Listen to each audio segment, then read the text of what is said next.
I'd like to call to order the October MTA Board Meeting. General Counsel Paige Graves, will you provide an update on quorum for the record? Good morning, Chair Lieber. We have a quorum. I just want to note that Commissioner Sorin, Tessitore, and Valdivia are joining via Zoom. Okay. And yeah, there's a couple of board members who had medical emergencies in the family who are joining remotely as a result. So good wishes to them and to everybody. Before we hear from public speakers, can we have the brief safety announcement? Your safety is of foremost importance to the MTA. Therefore, we ask that you listen to the following instructions. In the event of an emergency, notify emergency personnel in the room and 911 should be called. If an alarm sounds, wait for a public address announcement and follow instructions. If told to go to another floor or to evacuate the building, leave all unessential items behind and use stairwell A just across the main hallway or stairwell D down the hallway past the elevators.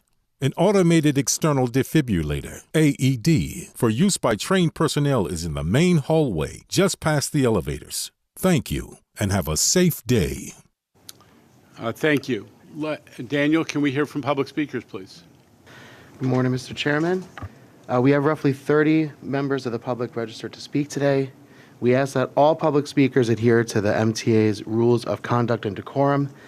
As a reminder to the public speakers that in the interest of time and fairness to all speakers, we limit everyone to 2 minutes. Please be aware that there will be a warning beep to remind you that you have 30 seconds to conclude your remarks. The first speaker will be Charlton D'Souza, followed by Jack Nierenberg.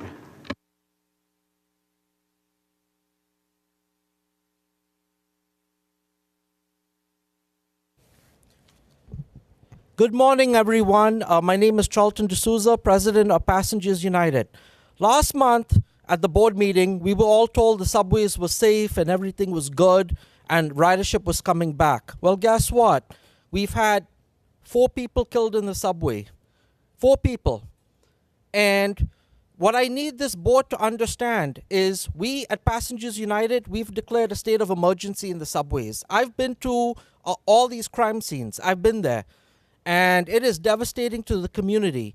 And all I'm going to say to you guys at this point, because we're fed up, we've been coming to these meetings, nothing's getting done. We need the elected officials who are listening to this broadcast. We need them to approve the ban on repeat offenders in the subway system. These are criminals who have been arrested 30 times. They keep preying and preying on suspects in the subway. We've got to get this under control, and the EDPs who are violent and off their meds, I'm sorry, they have to be taken off the subway system. That's it. Zero tolerance. We're not being mean, but what happens when an MTA employee is assaulted or someone's pushed on the tracks? That shouldn't be happening. I could be a victim. I hope I'm not, but I've been assaulted 3 times already in the subway. I had alcohol thrown in my eyes. A woman... EDP had punched me. It's on Facebook, the video. I'm just fed up of this. But on a good note, we are doing a subway safety campaign at Passengers United. It's called Subway Safety Second. We have that. And I know you guys always complain that we never cover good news. So in my last 20 seconds, I would like to give, on behalf of Hispanic Heritage Month, we would like to honor Hector Garcia from the Long Island Railroad. Hector has been an instrumental leader in helping us. And, he's our, anytime we have an issue, Hector's always been there for us. So Hector Garcia, I would love to give you the certificate. If he comes up. Come on up, Hector.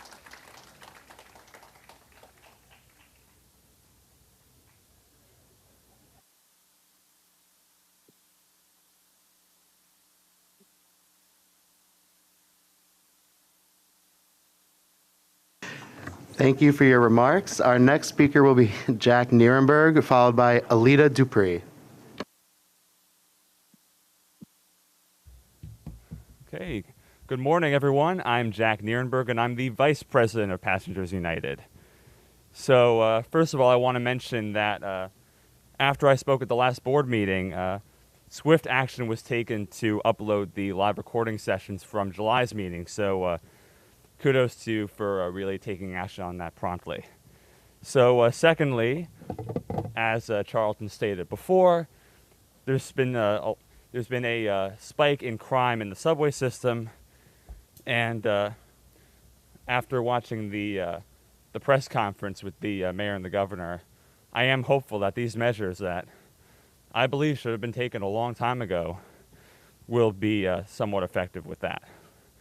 But also, as has been mentioned, one initiative that we are taking, we really implore the MTA to do the same as well, is educate the public on how to stay safe in this day and age. And that's why we released this campaign. It's called Subway Safety Second. It is has just premiered on our social media.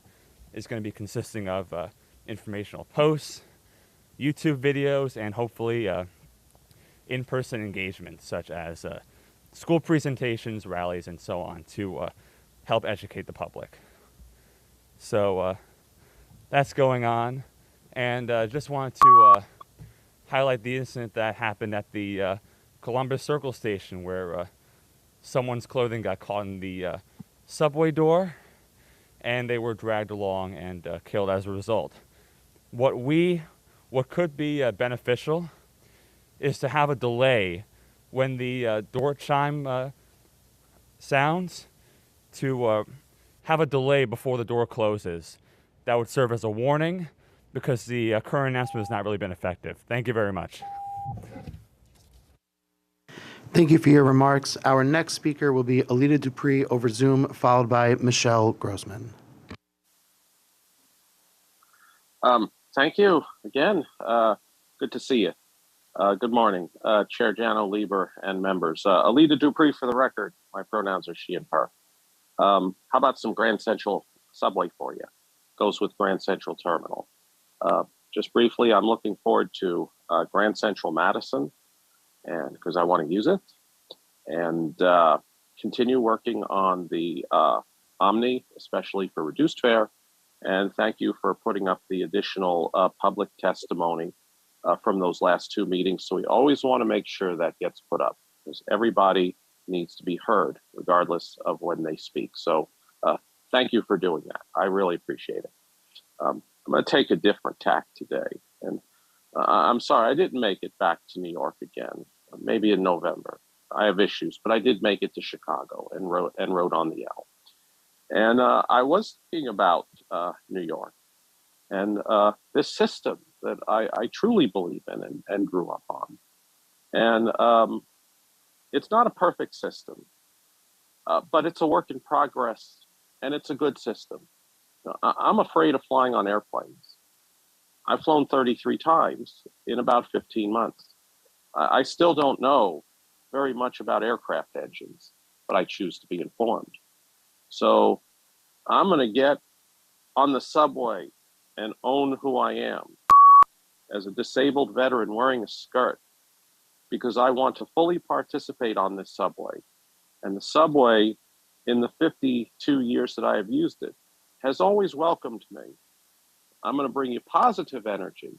And I believe in a subway that will hopefully run on renewable energy. I'm going to tap my card and believe in the things the subway is all about. Because for me, you can never have enough subway. And I hope to be back. Thank you. Thank you for your remarks. Michelle Grossman will be our next speaker over Zoom, followed by Jean Ryan. Hello, thank you for your time. I wanted to jump on today to share my deep concern around the congestion pricing proposals and current plans. I honestly didn't take much time to prepare for today, but I did watch all 38 hours and 40 minutes of public hearings from August 25th through 31st. And during those sessions, of the 548 testimonies, the vast majority, 71%, were against the current congestion pricing proposals. My city and surrounding areas made me proud. We showed up and sounded off loud and clear on the various shortcomings with the current proposals. If this is rolled out, this will crush middle income and marginalized communities that live, work, and need to be in the CBD. I live in the CBD and I know the cost of living is going to skyrocket. It shouldn't matter, but I typically consider myself to be a progressive liberal. And it is wild to me that elected officials who are liberal don't realize how this is going to hurt everyday people, how this will crush neighborhoods, how marginalized communities will be some of those most impacted. And listening to the testimonies that were shared, this is a bit of a blanket statement, but a lot of the people who are for this are white presenting, are male presenting, are able-bodied. There's a lot of ableism in the comments about people who are for this. It's people who are part of these special interest groups, these bike groups that throw up all this rage about their own interests. And we need to act in the special interest of all of New York. I am for the environment. I am for reducing congestion. I am for figuring out a better way. But the plans that are put forward right now, they are not the way. And it's not going to help congestion either. I live in the zone. I'm going to have more congestion and have to pay more and watch my neighborhood and my community suffer. So I just wanted to come on here and share that. And I thank you for your time. And I will be back at any opportunity I have to speak on this. Thank you so much.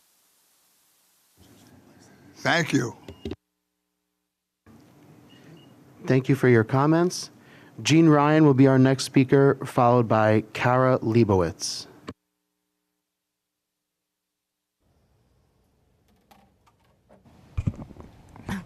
Hi, I'm Jean Ryan. I'm president of Disabled in Action of Metropolitan New York, DIA for short. My theme today is safety.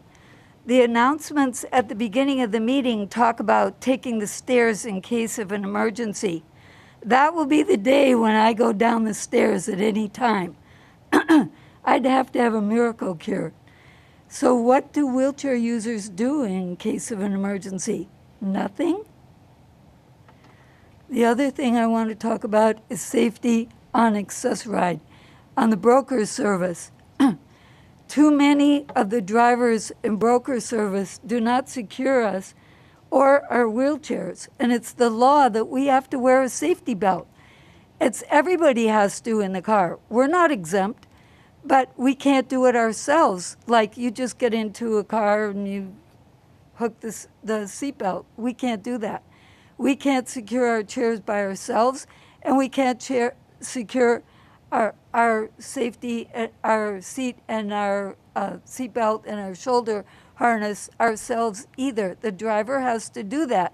But either they just look at us because they don't speak English and they don't know how or they don't want to, or they just refuse. It's not safe for us to ride on the broker cars when the drivers refuse to secure us or our chairs. So please, we have to figure out something so we are secured every single time we get into a broker vehicle on Access-Ride. Thank you. Thank you for your remarks. Kara Leibowitz will be our next speaker, followed by Elizabeth Valdez over Zoom.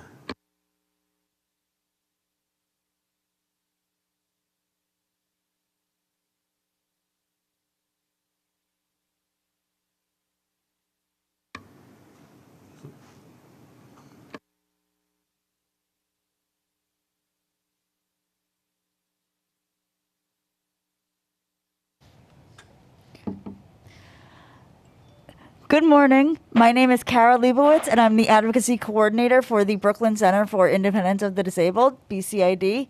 It's fitting that this meeting lands just a few days before Halloween, because the MTA's continued refusal to reinstate the mask mandate on public transportation is seriously spooky. While it's good you've pulled back from your scary "you do you" posters, you need to go well beyond the "masks are encouraged" message. Public health experts warn that we are heading into a winter COVID surge as well as a difficult flu season. You say you're following the guidance of public health authorities, but the MTA can make its own decisions to ensure the safety of people who ride your trains, buses, and Access-Ride. In fact, Milwaukee has recently reinstated its mask mandate on public transportation, and the CDC itself recommends wearing a mask on public transportation even at a low community transmission level. The lack of masks is particularly disturbing on Access-a-Ride, where high-risk people are sharing a vehicle with each other, sometimes for hours. According to the 2019 MTA Paratransit Access-a-Ride Customer Satisfaction Survey, the average age of Access-a-Ride customers was 67. The CD says that, quote, more than 81% of COVID deaths occur in people over age 65.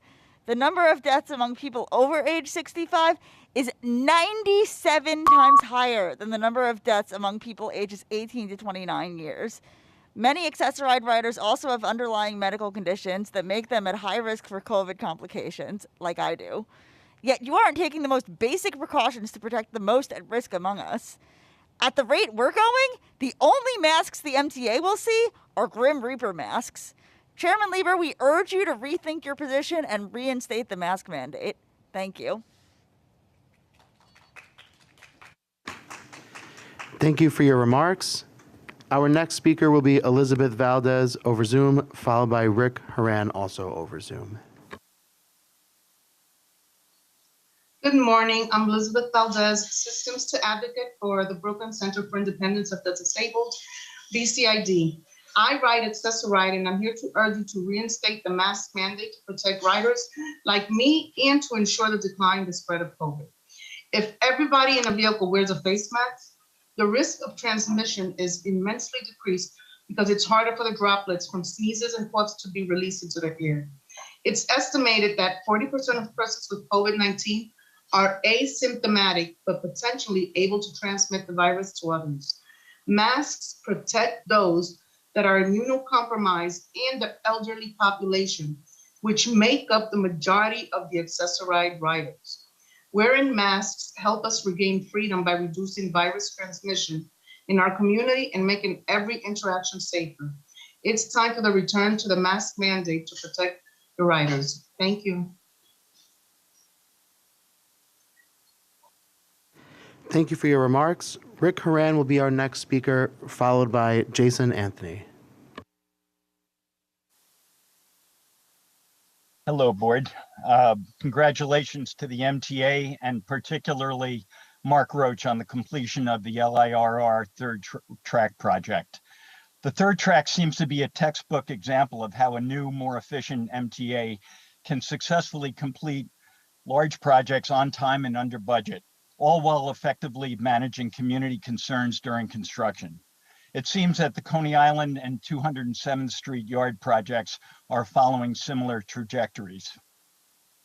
With the MTA currently evaluating 23 capital projects as part of their 20-year needs assessment, the timing for efficient construction and development couldn't be better. Reactivating the Rockaway Beach branch, also known as Queenslink, reuses an existing right-of-way.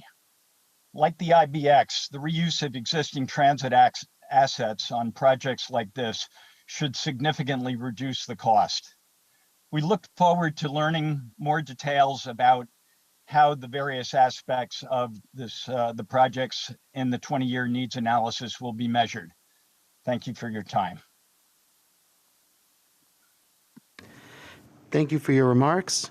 Jason Anthony will be our next speaker, followed by Tashia LIRR Bowers. Good morning, Jano, and good, beautiful morning to every single MTA board member. And please, I will love every single board member to pay attention. And Jamie Barbers, pay attention, please. Thank you very much. I saw on Twitter exactly 1 hour ago the general manager of Washington Metro riding a bus. Channel, why you can't do the same? For example, we have seen these recent days a rise in crime on the subways. I have seen on my TikTok feed subway surfers, people entering to unauthorized areas. Who gave them the keys? We don't know. So, Jano, I want the FBI, National Security, the Federal Transit Administration to get the bottom of this. Regarding the crimes that have been occurring in our beloved subway stations, in other words, system, I want the FBI to get to the bottom of this because it is unacceptable that people are getting stabbed or getting killed in our subway system. This has to stop now. And I strongly suggest every MTA board member to ride the subway between midnight and 5 a.m. like I do every single day to Staten Island. I'll see you guys next month. Thank you for your remarks. Tashia Lera Bowers will be our next speaker in person, followed by Yanir Baryam over Zoom. Good morning. Good morning. My name is Tasha Lera Bowers. I work for a Center for the Independence of the Disabled, New York. I'm a transportation organizer. I'm here to discuss Access-a-Ride and situation consumers have been having with broker service. A number of issues I've heard, situations with drivers who are driving and meanwhile watching TikTok videos or watching videos on Instagram. An incident I can describe that happened to me this morning. My driver didn't have a seatbelt on and also insulted the other driver who sat next to me. He didn't drop her off in front of her destination. He told her just to get out of the car and was cursing her out. Drivers need more training. I don't know how broker service drivers are being trained, but they need better training because this is unacceptable. No passenger should have to go through this. And it makes absolutely no sense why a driver would be driving and have no seatbelt on for your safety. Please, you need to handle this. Thank you.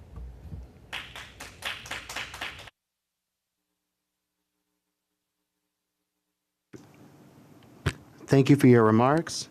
As a reminder, anyone waiting to get into the remote waiting room, please make sure the name that you registered with matches up with the name you are trying to log in on. Our next speaker will be Yanir Baryam over Zoom, followed by Anna Packman, also over Zoom. Hello, my name is Yanir Baryam. Heart attacks and sudden death are surprisingly common these days. A study already in August 2020 showed muscle fibers of the heart are broken by COVID infection. Many studies since then show cardiac effects, including dramatically increased levels of heart failures in people of all ages. For anti-vaxxers, I note that the study was before the existence of vaccination. For those who believe vaccination is a solution, studies show it doesn't reduce long COVID effects by more than a few tens of %. It is a good idea to reduce risk, but it is nowhere near a solution. For those who think infection is a once and done thing, studies show that each infection causes similar increases in long COVID impacts. The heart damage is irreversible. What we've seen is only the beginning. We can expect what seem random heart attacks and sudden death to accumulate in young, working age, and older people, those who started healthy and those with preconditions. Everyone is at risk. The same story holds for brain damage, brain fog, and loss of executive function. When you see people not wearing masks, remember, many, if not most of them, have brain damage from COVID, and it will get worse from their next infection. Can we do something? Yes. The rate at which people are infected can be brought down, way down, by masking. A mask reduces risk by about 10-fold, remarkable for such a simple act. Mask mandates where everyone masks reduce it by 100-fold. These are huge effects and should be done for each person, the effect their disease will have on everyone else, including their loved ones. Thank you. Thank you for your remarks. Anna Packman will be next over Zoom, followed by Susan Levin in person. Hi, thank you. My name is Anna Packman. Today I'm here in my personal capacity to talk about COVID safety. I have a disability that puts me at high risk of developing complications from COVID-19, which is caused by SARS-CoV-2 virus. Yes, an actual SARS virus. Like 3/4 of Manhattan residents, I don't have a private vehicle and rely on the MTA to get around. By making the whole system mass optional, the MTA has taken the option of using these services away from me and other disabled, immunocompromised, elderly, and other vulnerable New Yorkers and visitors who need to use these services without risk of exposure to a virus that is still dangerous and potentially deadly for us. While a full system mask mandate would be the safest and most equitable option for all, at the very least, I'm here to ask you to restore freedom of choice by establishing at least one masked car per subway or commuter train, very much like Amtrak has a quiet car, and to allow Access Ride customers like myself to request mask required rides. It's especially unconscionable that Access Ride, a service specifically for people with disabilities and the frail elderly who are most at risk of COVID complications, has no way to take a safe ride. High quality masks are great, but many studies have shown, and like the expert who spoke before me has said, masking is more effective when everyone in an enclosed space wears a mask properly covering the nose and mouth. Not only will this keep the most vulnerable in our community safe, but masking benefits everyone involved. The current for long COVID says, from the CDC, by the way, says that 20% of everyone, including people who have mild cases, results in long COVID conditions that cause brain, cardiovascular, and other damage. Since the removal of the MTA mandates, COVID transmission rates have been consistently high and are only expected to go higher as winter approaches. So please, with urgency, reinstate at least some mask options to help keep everyone safe. Thank you. Thank you for your remarks. Susan Levin will be our next speaker, followed by Jane Buchanan. Hi, I'm Susan Levin. As a cooperator of Penn South, I am here to talk about the MTA West 28th Street substation. We are a community of over 5,000 cooperators, many active seniors, excuse me, and young families. The 28th Street substation will disrupt the lives of all of us for many years to come. There is so much construction going on in Chelsea and in Penn Station neighborhood that we have been inundated with noise, unhealthy construction, dust and debris, rats, insects, etc. The project is not welcome in our neighborhood. We live in a NORC, a naturally occurring retirement community, and we would all like to naturally occur and live a good life. We use the community grounds, the green spaces all the time to meet with our neighbors and just hang out, which we won't be able to do. We're very unhappy about this. We don't want to find out in years to come that there is detrimental occurrences because of this. We don't want to have an Erin Brockovich in our life. We also, across the street from us, is the Underground Railroad houses, and a lot of them are on the landmark registration, and there is nothing protecting them from this community, this as well. So anyway, we implore you to please try to use the unused, abandoned West 31st Street substation. We just want to live our lives. And as seniors, a lot of us don't have a lot of life to live, but we want to live the best life, naturally occurring. Thank you.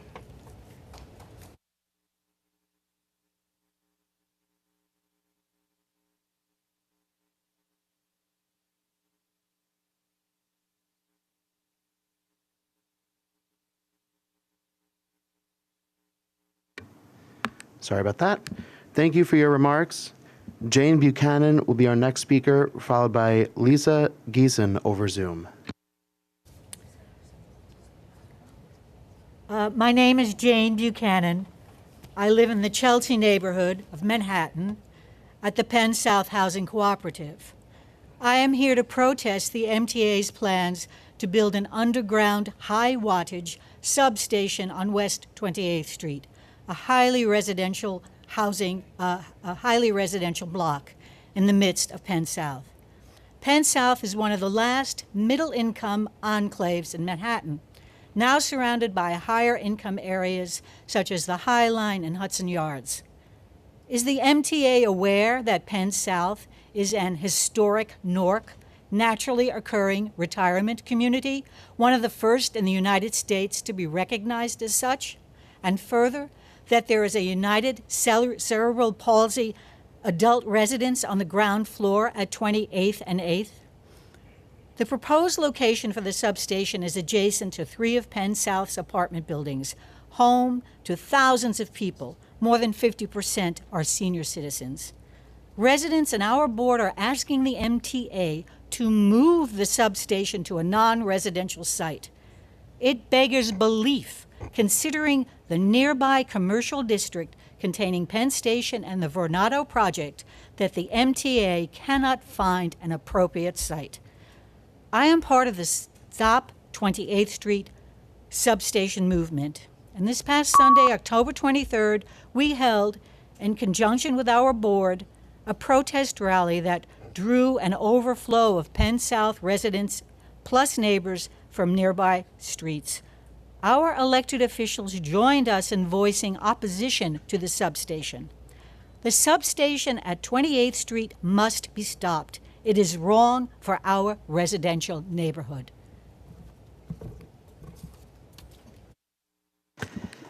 Thank you for your remarks. Lisa Geeson will be our next speaker over Zoom, followed by Ina Lokshina.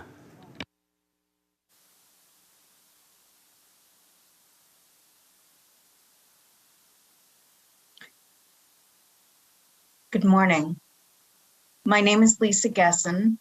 I am the operations manager at the Brooklyn Center for the Independence of the Disabled. I'm working fully remotely now because my husband is immunocompromised and I'm trying to avoid subway ridership because of the lack of masking on the subways. This is a hardship, both personally and professionally. My husband, Michael Beckman, has cancer. He has stage 4 myxoid liposarcoma, which is a fairly uncommon soft tissue cancer. He receives treatment at Memorial Sloan Kettering Hospital. We are lucky to live in the same city with such an incredible cancer center, accessible by an extensive subway system. We take the subway from our apartment in Forest Hills, Queens, to Sloan Kettering to have lab work, to see the oncologist, and to work with other members of the medical team. At Sloan Kettering, everyone wears a mask and we feel safe. Similarly, when I go to my office at the Brooklyn Center for Independence of the Disabled, everyone wears a mask and I feel safe. Unfortunately, on the subway, hardly anyone currently wears a mask. Sometimes people are engaged in activities that put immunocompromised people already at high risk for contracting COVID-19 in fear. Subway riders eat, sing, and yes, yell on the subways. We all know this. When someone is yelling that their deity might smite you, you might laugh. I, on the other hand, worry that they will spread COVID-19 to my husband and that he will be smote by this situation. Please take the safety of all riders seriously and instate a mandatory mask mandate. We all deserve to be safe and to feel safe. Thank you. Thank you for your remarks. Ina Lokshina will be our next speaker over Zoom, followed by Bruce Hain.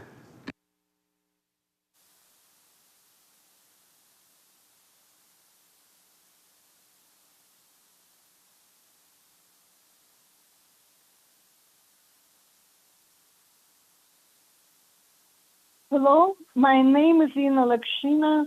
I live in Manhattan and like almost all of my neighbors do not have a car.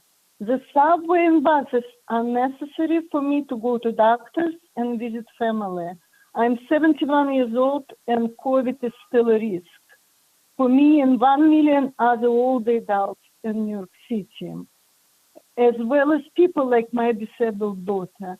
Masks can barely be called an inconvenience. They hurt no one and help keep everyone safe, even those who don't want to wear them.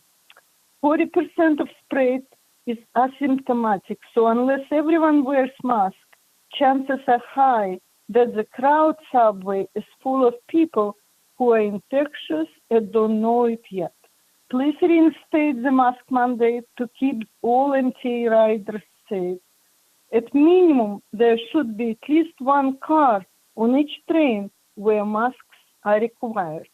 Thank you. Thank you for your remarks. Bruce Hain will be our next speaker, followed by Kara Girl.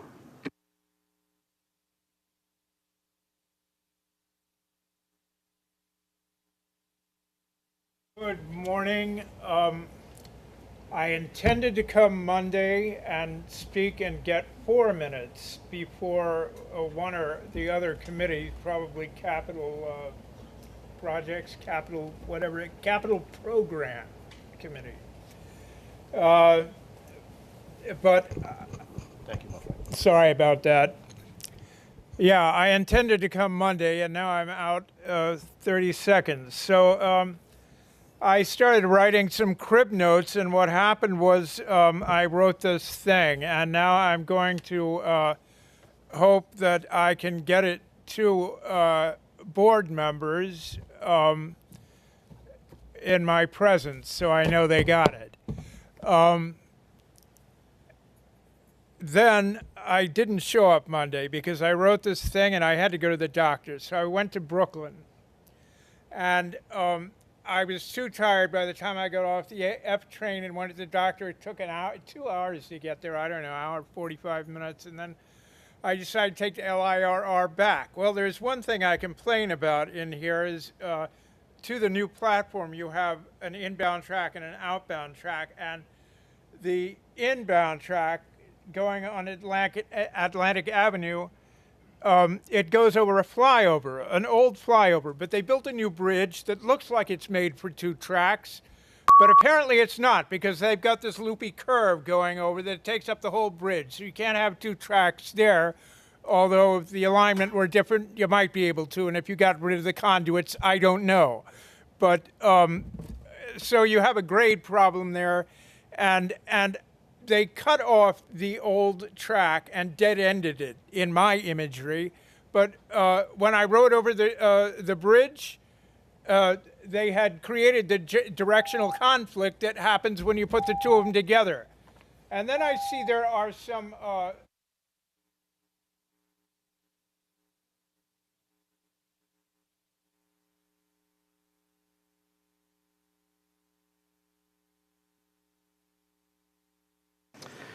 Thank you for your remarks. Kara Girl will be our next speaker, followed by Corey Bierock over Zoom. Good morning. I'm Kara Girl, Research and Communications Associate at the Permanent Citizens Advisory Committee to the MTA, PCAC. When Hurricane Sandy hit 10 years ago, riders across the region were hit with power outages, extreme flooding, and devastation across our transit system. Sandy put resiliency on the agenda, not just for the MTA, but for all of us. A decade later, we're encouraged by the MTA's progress in protecting transit in the face of climate change and extreme weather. We're encouraged about the steps you're taking to protect riders when the next storm hits. Behind-the-scenes projects like flood-proofing train yards and covering subway entrances may not be flashy, but they have the potential to keep all of us moving no matter what Mother Nature brings. Improved interagency coordination will continue to be valuable to achieve this, as you've already proven. Transparency and open data will also be key to ensuring that elected officials, riders, and advocates can hold the MTA accountable for swiftly completing these complex projects. Transit is already doing more than its fair share of fighting the climate crisis by giving people the option to get where they need to go without driving. As Jano says, transit is the antidote to climate change. And with congestion pricing, accelerated electric bus purchases, and facilities improvements, there's no question that the MTA is doing its part to help meet our climate goals. But like it or not, the climate crisis is already here, and our infrastructure will bear the brunt of the storm. Making our transit system even more resilient in the face of the next Sandy or Ida will take funding, resources, and prioritization in the next capital plan. It's important that resiliency projects be at the top of the list of improvements, and we hope to see a forward-thinking 20-year needs assessment that puts protecting the system first. Proactively investing in resiliency will always cost less than rebuilding the system after the fact, which is why it's so essential that congestion pricing move forward to ensure these upgrades are possible. 10 years after Sandy, we've seen how resilient our transit system truly is. With even more investment in resiliency, future generations will be able to see it too. Thank you. Thank you for your remarks. Corey Bierock will be our next speaker over Zoom, followed by Lucy Coteen. Thank you for this opportunity to address the MTA board. My name is Corey Bierak, and I am a senior policy advisor for Keep NYC Congestion Tax Free. In a prior life, I enjoyed opportunities to help pass many of New York City's environmental initiatives back when concern for the environment often took center stage in the late 1980s into the 90s. I remain concerned about the funding and projects of the MTA capital plan. This includes the misguided, inequitable, regressive toll tax congestion pricing scheme. The law requires a net revenue, but no reasonable way exists to realize that net, absent very hurtful impacts to the economy and the environment, especially outside the so-called zone. Further, to the extent a need exists to realize new resources, please look anew at the fair and equitable recommendations proposed by Keep NYC Congestion Tax Free and others, and found at keepnycfree.com. Finally, anywhere else a congestion pricing proposal were advanced, the public transit systems first implemented improvements that provided for increased capacity. The MTA grossly failed in this regard. There needs to be a full environmental impact statement before proceeding with the congestion pricing toll tax scheme. That way, all can be sure that the best options and means to improving public transit get realized for the benefit of all. Thank you. Thank you for your remarks. Lucy Coteen will be our next speaker over Zoom, followed by Lisa Daglian. Hi, good morning. The people have spoken about congestion pricing, but is anybody listening? Of those who spoke at the MTA hearings, comments were at least 3-1 in opposition to the plan.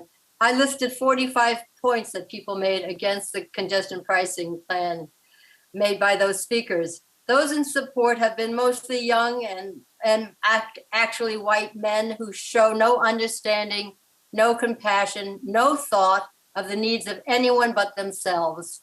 Their response to every issue is hop on a bike, hop on the train. They lack imagination to see that one day it will be them with needs. It doesn't matter if you are disabled, if you have respiratory disease, if you are old, if you are afraid, if you have encountered racial hate on the subway, if it would take you 3 hours to get to your job on the subway, if you are taking a relative to get medical care, if you are an essential healthcare worker or other worker with an off-hour shift in the zone, if your residence is in the congestion pricing zone and you just want to get to your home, if family and friends will no longer visit you in the zone because they don't want to pay the fee, that businesses will leave, that longtime residents will be forced to move, that congestion will only shift to surrounding areas and boroughs. The Bronx will experience even more respiratory disease than they already have. Clearly, working class people who the city depends on will be hurt.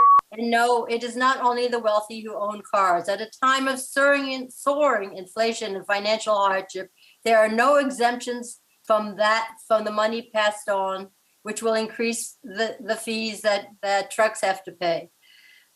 Every grocer, pharmacy, theater, bar, restaurant, bodega, and institution will suffer. There are no exceptions will be made to large coach buses carrying in many people.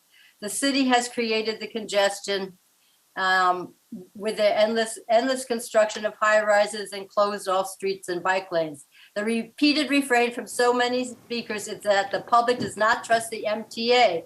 They have squandered billions of dollars. Please conclude your remarks. Executives have obscenely large salaries.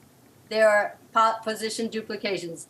Anyway, I thoroughly oppose congestion pricing. As Mr. Barak said, there needs to be a thorough investigation with an EIS, and the MTA needs to look at their own books and see where they can cut costs. Thank you very much. And thank you for your remarks. Thank you for your remarks. Please. Executive Director of the Permanent Citizens Advisory Committee to the MTA or PCAC. You may be following New York One's Twitter poll about the hardest transfers in the subway system. If you haven't seen it, you should take a look at some of the responses. They're pretty eye-opening. Riders' gripes cover 4 boroughs and the steps they take to transfer between lines. My personal favorite is the E to the 7. And that's pretty much the crux of the matter is steps. It's clear not just from online responses from the poll, but from the real-life experiences we live and hear about daily, that improving accessibility with the addition of escalators, elevators, and ramps will improve the commute for tens of thousands of people every day. You've made the commitment to do that, and we look forward to a 95% or 100% accessible system in the coming decades, if not sooner. Hopefully, we can collaborate to find creative ways to speed up some of the projects with partnerships based on the UBS Elmont model. Metz Willets Point is a prime example. It's a prime opportunity, and we're committed to working with you and all stakeholders to try and get funding discussions over home plate before next year's World Series. Obviously, these projects will cost significant amounts of money, even if we do find a great partnership for our Metz Willets Point project. That's why it's so critical that congestion pricing continue to wend its way through the federal process towards what we hope will be a New Year's Fonzie. The capital program that riders count on, the projects that will take the tough out of transfers or will protect our transit system for the next Sandy, Ida, Henri, depend on that influx of funding. With Halloween right around the corner, we're hoping that our elected officials are considering the most important treat of all for riders, operating funds. Keeping trains and buses running is critical to the economic health of the entire region and to the millions of us who rely on them every day to get where we need to go.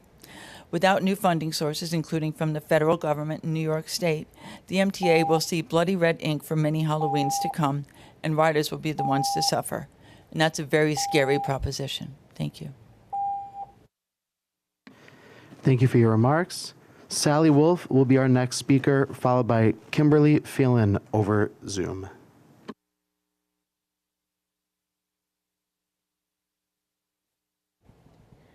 Good morning. Excuse me. Good morning, everyone. My name is Sally Wolf. I am an immunocompromised New Yorker living in Flatiron.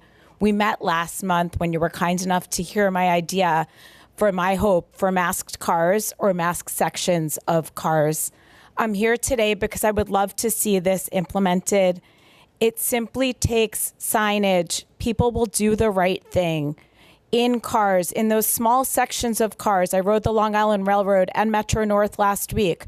13 seats, a small section on the side of a car, just so that when I enter and choose a seat, I can remain there for the duration of my ride and feel safe. Mask mandates didn't work for months before they were relaxed. I don't believe they will work if we reinstate them. I do, however, believe that American freedom, you do you, which is what you suggested, I actually think people will be thrilled to do themselves. Just let everyone have a space where we can each do us and feel safe that the people beside us are in a similar mindset. It is helpful for our physical well-being. I live with metastatic breast cancer. I am consistently immunocompromised. But it's also helpful then for our mental and emotional well-being, equally important, recently highlighted by the Surgeon General as its own problem in this country. It is so anxiety-provoking to choose a seat, settle in, only to have to scan a car every time the door opens, worried that someone who may not actually be thoughtless in a mean-spirited way, but is simply thoughtless and not thinking about the fact that they're sitting next to me hurts me. I was immunocompromised before the pandemic, and I will remain immunocompromised after the pandemic. There is COVID, flu, RSV, other things circulated, monkeypox. So help us. This is not the last thing I will say.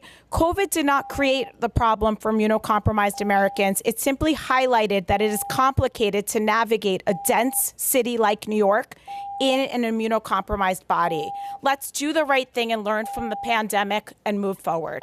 Thank you. Thank you for your remarks.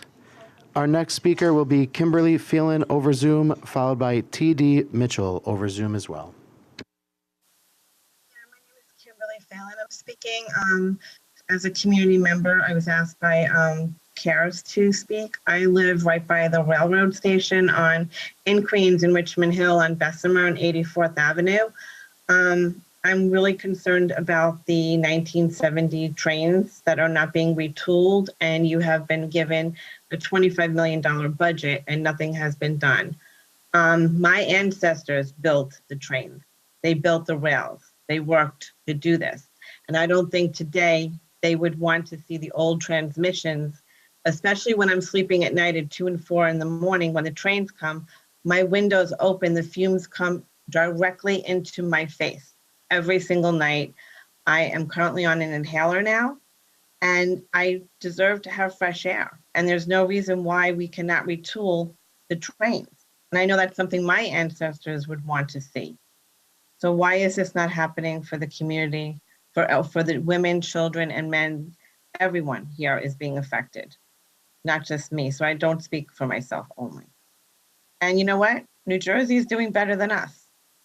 So we have to up our game, and we really have to help the community. You want to work in partnership, please work with us and give us the clean air that we deserve and retool the trains.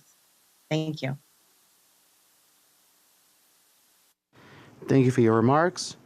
Our next speaker will be T.D. Mitchell over Zoom, followed by Gian Padula in person. I live in Brooklyn. I am disabled by long COVID. I'm a survivor of the first wave of hospitalizations, March and April 2020. The current explosion of the new variants, including the BQ family of COVID, puts new hospitalizations here at levels seen during the Delta spike. These variants have exploded in Europe, and they are shown to be resistant to both major treatment options for infection, including monoclonal antibodies. I am immunocompromised. I've got medical debt from COVID and the inability to work due to long COVID.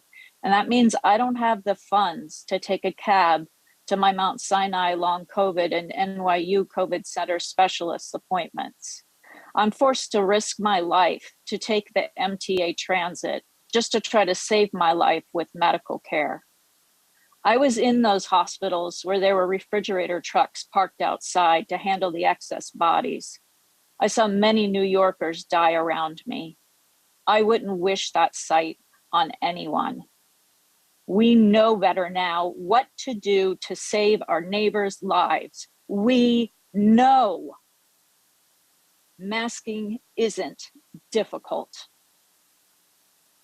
Thank you. Thank you for your remarks. Gian Padula will be our next speaker, followed by Ali Ryan over Zoom.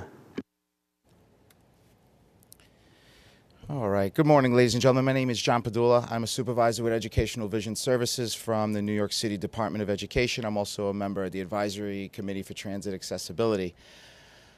Last month, Chris from Accessoride gave us all a wonderful presentation, and it was actually a joy to see that I believe a good amount of the board members were paying attention and actually asked some good questions. And I think the newer folks on the board aren't as familiar with paratransit as maybe the rest of us. And I just think it's important. I think it's important to realize and to raise awareness, and there's always room to learn and to grow in life, right? And again, to those of you in leadership on the board and those of you last month that were asking those kinds of questions, would you be able to lead your life and do what you do and maintain, sustain the success that you do, having to pre-plan everything, 24 to 48 hours, no flexibility, minimal autonomy, traditional Accessoride? Would you be able to do that? I don't think so. Again, I know I work for government too. I know resources are slim to none. We have to be equitable, we have to be responsible and figure out how to dole it out. But we have to modernize Accessoride. I'm patiently, hopefully waiting for positive news for a phase 2 for on-demand.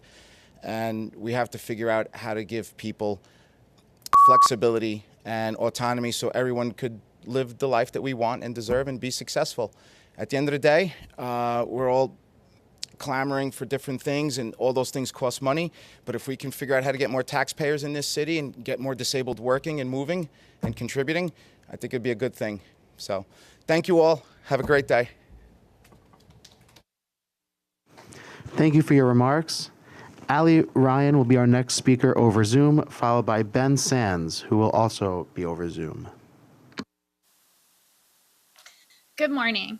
I live in the proposed Central Business District, and I oppose congestion pricing. I want to respond to MTA Chairman Jano Lieber's comment on September 21st, equating people who oppose congestion pricing as traffic deniers. I am not a climate denier nor a traffic denier. I have spent 3 years trying to save East River Park and 1,000 mature trees from being destroyed to make way for a great infrastructure flood protection plan. I supported a green infrastructure flood protection plan. The MTA congestion pricing plan will not negate the decrease in air quality caused by the city chopping down 1,000 mature trees. I bicycle and walk every day in what the MTA calls the Central Business District. Yes, there is car congestion on the streets of Manhattan, but why? It's clear to me that New York City Department of Transportation has redesigned streets to create car congestion, adding bike lanes, which I love, restaurant sheds that I don't love, pedestrian plazas, and open streets. Many streets have become one-way streets. Every day I see traffic at a standstill because no one is able to drive around a temporary parked car or for an emergency vehicle to go on its way to a destination. In conclusion, congestion pricing in London only temporarily reduced car congestion by 20%, and 15 years later, car congestion had exceeded the original problem. Privately owned cars were replaced by private hire apps such as Uber and Lyft, services and delivery trucks. So MTA Chairman, your comments are disingenuous. Clearly, MTA is trying to sell New Yorkers an emperor with no closed scenario. Thank you. Thank you for your comments. Thank you for your remarks. Our next speaker will be Ben Sands over Zoom, followed by Myra Batchelder, also over Zoom. In a post-COVID inflation-ridden economy, congestion pricing will inflict grievous harm on those least able to afford it and dramatically affect the city's ability to economically recover from COVID. We want to encourage, not discourage people from coming to the city, back to their offices, back to the restaurants, back to the wide variety of entertainment our great city has to offer. Taxing commuters to travel to the city each day will not result in them taking public transit, particularly at a time when we need to do more to make it safe. Instead, people will simply choose to work from home. Thank you. Thank you for your comments. Myra Batchelder will be our next speaker, followed by Miriam Fisher, both over Zoom. Hi, thank you. My name is Myra Batchelder, and I'm here today to ask the board to reinstate the mask mandate on the MTA. COVID-19 community transmission is high in New York City and surrounding areas, according to the CDC. And COVID rates are undercounted because home tests aren't counted in New York City and other counties. COVID-19 positivity rates are back above 20% in parts of Manhattan. Concerning new COVID variants are spreading. Experts estimate we may have around 100 million new COVID cases this fall and winter in the US, and we need to reinstate the mask mandate on public transit. We need to protect people's lives. If you own a car, mask mandates on public transit may not seem like a big deal. But for millions of us in New York City and the surrounding areas who don't own a car, it is a very big deal. We rely on public transit to travel to medical appointments, work, school, and other places.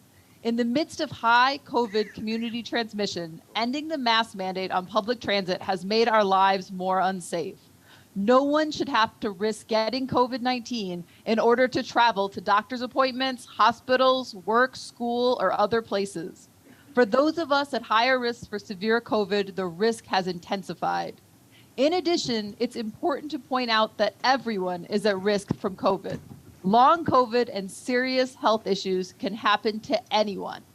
We urge you to reinstate the mask mandate on the MTA and put up a public education campaign that shows the importance of wearing a mask on public transit. Post signs, spread messages, tell everyone to wear a mask. We are heading into a massive COVID surge and people's lives are on the line. Thank you. Thank you for your remarks. Miriam Fisher will be our next speaker, followed by Robin Gorman and Maria Geffen Castro over Zoom, which will conclude our public comment. Good morning. I'm Miriam Fisher, supporting maintaining MTA legal commitment to accessibility, more elevators, ramps, escalators, despite recurring financial concerns.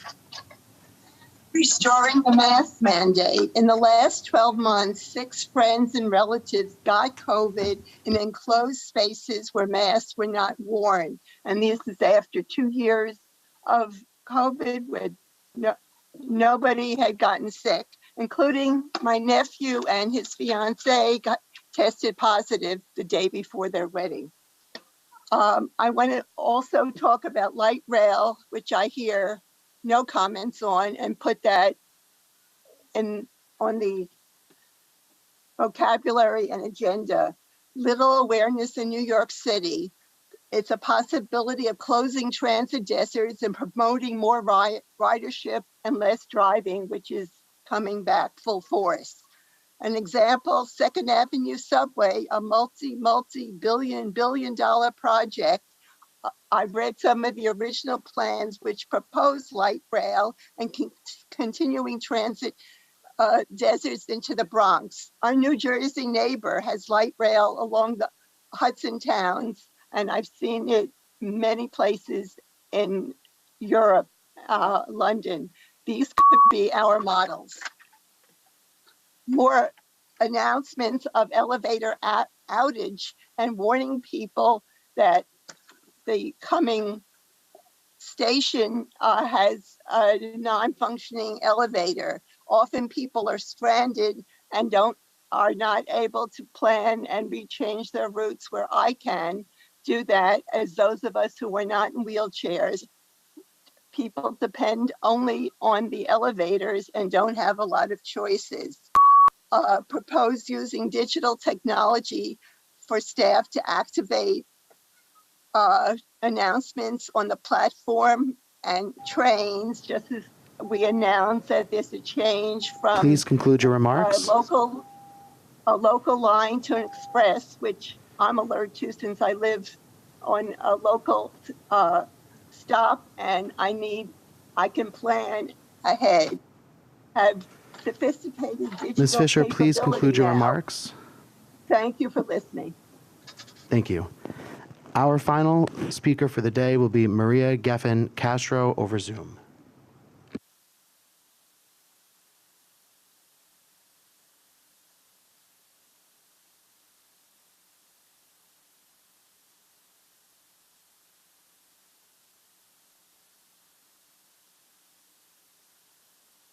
Sorry, I didn't realize I was muted.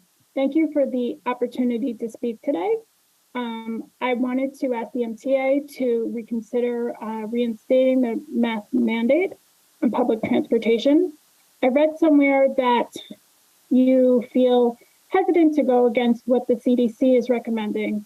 However, what the CDC is promoting right now is the unmitigated spread of a disease that not only causes acute illness, but post-COVID cardiac complications, disability, and death. So my question for you is, do you really want to be a party to that? Or do you want to be part of the solution? Help us stop spreading the spread of this disease and get us out of this mess. Thank you for the opportunity to speak. Thank you for your comments. And thank you to all of our speakers today for their participation and comments today. Mr. Chairman, this concludes the public comment session. Thank you, Daniel, and thank you to all the public speakers. I want to thank the board for joining this month's meeting. I'm going to give my remarks now. I'm going to be a little bit retrospective about this year because there's been a lot that's transpired.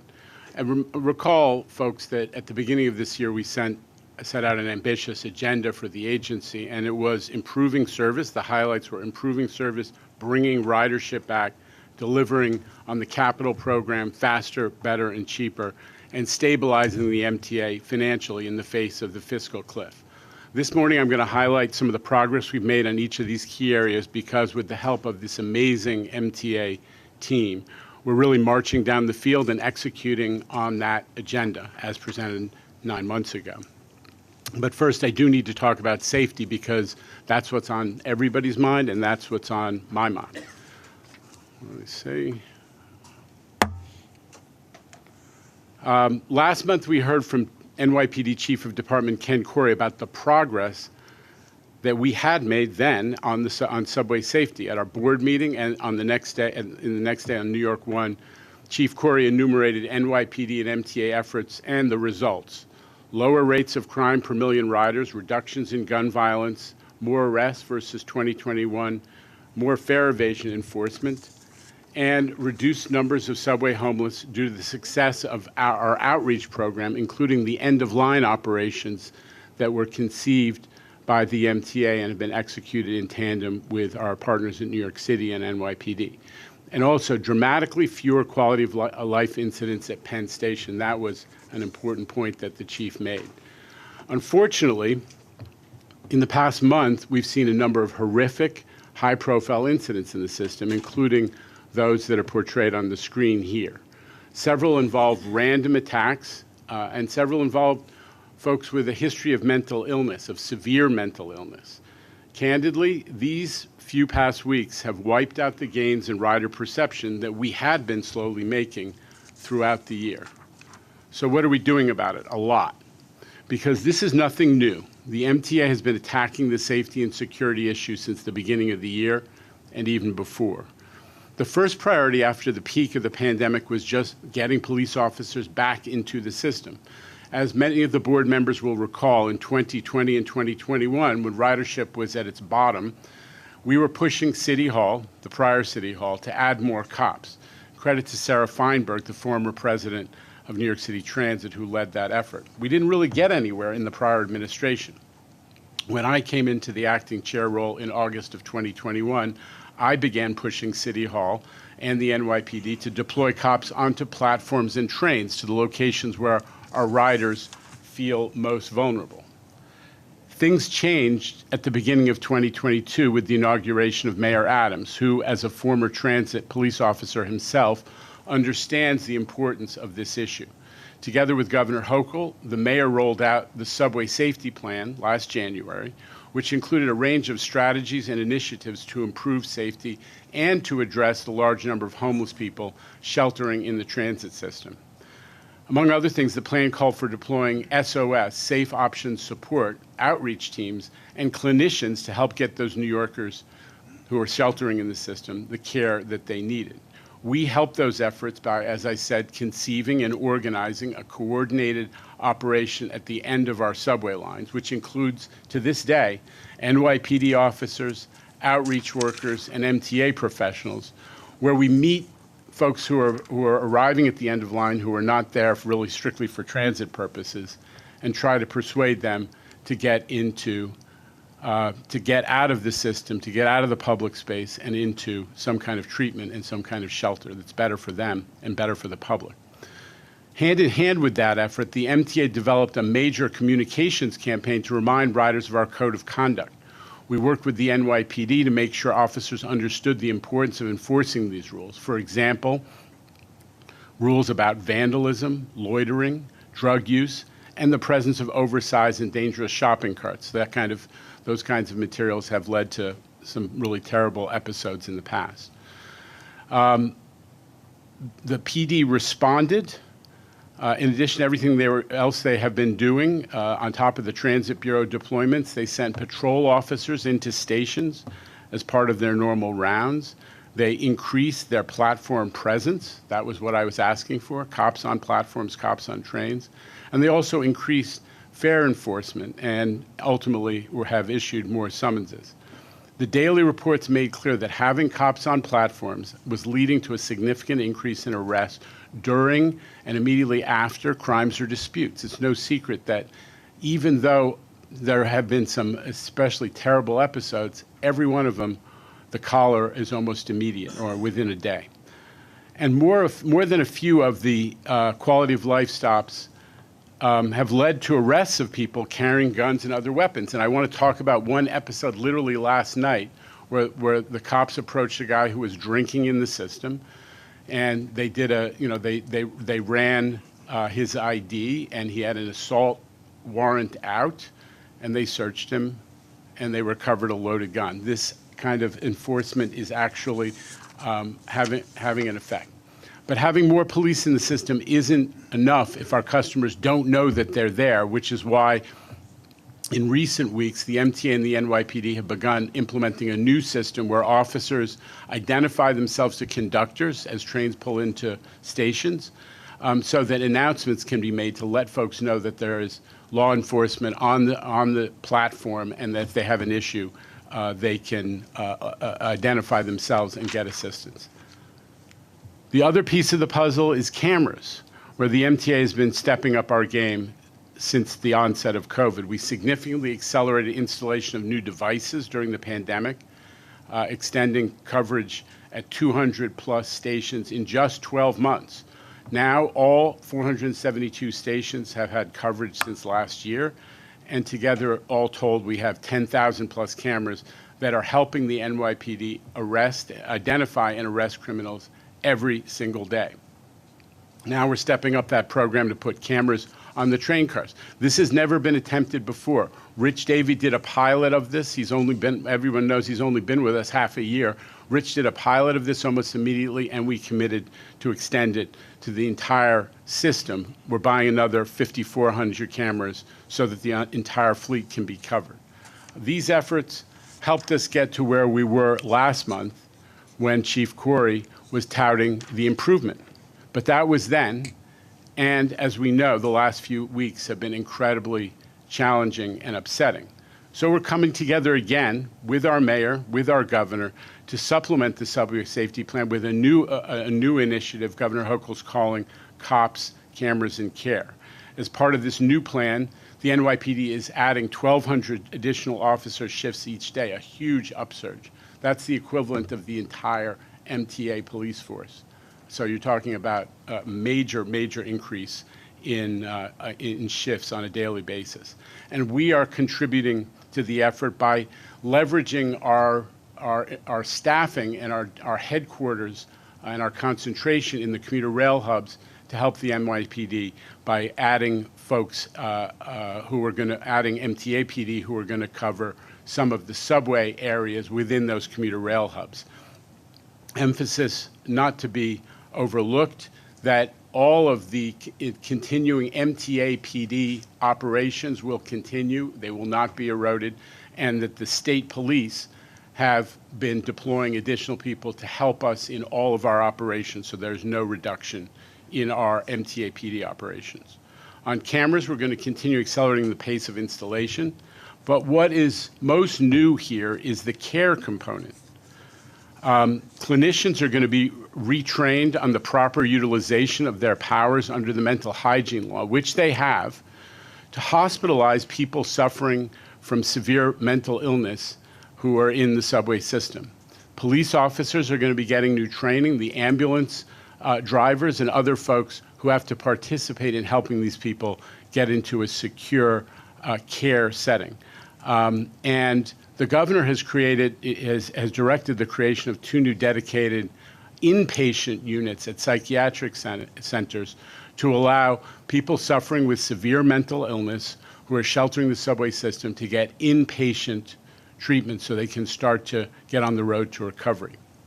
Within that same program, we're also setting up services for folks to transition out to an outpatient setting once they have completed the treatment process.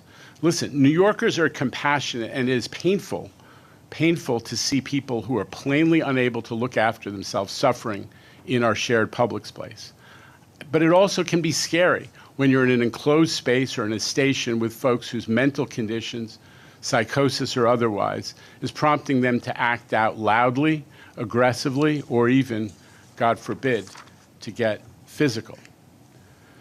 I'm also pushing the courts to use their powers to ban criminals from the transit system more often. I first talked about this a couple weeks ago when I went to court in the Bronx with an employee of ours who had been brutally assaulted. Just this past Monday, I sent letters to each of the city's 5 district attorneys and to the district attorneys in our MTA, the counties outside the city that are part of our MTA service area. And I also sent the same letters or similar letters to several judges to re-up the ask that we have made of our criminal justice partners. The current statute is too narrow. There's no good reason why a rider on worker assault is ban eligible, but a rider on rider assault are not, especially in cases we heard from the podium a little while ago about repetitive rider on rider assaults. We need to deal with that. And we haven't forgotten about fare evasion. Not every fare evader is a criminal. This is an important point, but experience has shown that virtually every criminal is a fare evader. So it's important for us to have the tools and the deployments to intercept people at the fare array and to block criminality in the system. We've made a lot of progress in this area. The NYPD is issuing more summonses, 60% more in fact, but enforcement is not the only answer. That's why we created a blue ribbon panel of outside civic leaders, which includes folks not just from law enforcement, but from the social justice community and the education community. Because if we're really going to solve this issue, we're going to need a more sophisticated and comprehensive approach, and I look forward to hearing the results of that team's work. But we're not waiting until the panel's final recommendations to act. Just a couple weeks ago, we launched a pilot deploying unarmed guards, uniformed but unarmed, next to the emergency gates. It is already showing impact on the frequency of fare evasion at those stations. And we have now included the addition of 50 of those guards per month over the next few months as part of the new COPS Cameras and Care initiative that was announced over the weekend. We're not going to stop until the transit system is a safe and inviting place for everybody. You know, as I always say, for us in New York, where so many people don't own a car, more than half of New Yorkers, where so many people can't afford a $50 Uber, the subways, buses, and commuter rails must be safe. They have to be reliable. Transit for us is like water and air in New York. Improving service across all modes is up there with safety. And we're making good on that mission. Subway service delivery, again, you heard about it at Transit Committee this week. Subway service delivery increased again in September to almost 94%. And apart from August, customer journey time performance was at its highest level in 15 months. 84% getting to their destination, including wait time and time on board, within a couple minutes of schedule. That is progress. We're crediting this to improved employee availability. It's one of Rich's top priorities as the president of Transit. This month, only 2.2% of trips were delayed due to the impact of crew shortages. That is a departure from where we were a few months ago. That's down from 5.5% in July. So we're really cutting into the delays that were plaguing us throughout the year. The improvements also being reflected in customer satisfaction. And today, Rich is going to talk to you about the customer satisfaction goals that he's setting, which are very significant and intend to increase customer satisfaction by 10%. Stay tuned for that. Then there's accessibility, which is another one of our core values. During the pandemic, we completed upgrades at a record 15 subway stations, more than the entire 7-year period between 2012 and 2018. We've got another 70 in the works right now as part of our historic capital program. We settled the litigation with the advocates, which had been lingering for many, many moons, and came up with a joint plan about how to achieve 95% accessibility in the entire subway system. And just last month, we marked a year since the City Council adopted our zoning proposal, known as Zoning for Accessibility, which created incentives for private developers building near transit to include ADA projects in their designs. In the last 12 months, we've used ZFA, zoning for accessibility, to get upgrades at no cost to the MTA at 4 stations in 3 boroughs. 53rd Street in Manhattan, 57th Street and 5th Avenue in Manhattan, Queensboro Plaza in Queens, and Union Street in Brooklyn. And you can see those portrayed on the map. So we are firing on all cylinders to achieve full accessibility. Another accessibility milestone this month, the launch of Omni for reduced fare customers. As you heard on Monday, all reduced fare customers who currently use MetroCards will now be able to use Omni to get in the system. This is a first for U.S. transit system, and it applies to over 1 million New Yorkers. 1 million New Yorkers now have access to Omni. No other agency in the country is currently offering reduced fare on Omni-type tap-and-go personal payment systems. We expect this new availability will help us continue to grow the Omni market share, which currently stands at 35% across the system. It's growing. It's obviously higher on subways, but we're on the move, and this is a huge step forward. Look out for a new marketing campaign that's going to try to encourage our reduced fare customers, which includes many seniors, to make the switch to tap and go. We're also focused on delivering the historic $55 billion capital program. This has been a huge year for project completions. Congratulations to Jamie and the entire C&D team. But it's an especially big year for Long Island. Earlier this month, we cut the ribbon on Third Track. We're still putting final touches on a few stations, but today the entire 10-mile Third Track is fully operational, along with the 7 bridges that were raised and the 8 grade crossings that were eliminated, principally by creating undergrade crossings. We had a big event with the governor and other electeds a few weeks ago, which many of you attended. This has been, from start to finish, our model mega project, completed on time and $100 million under budget.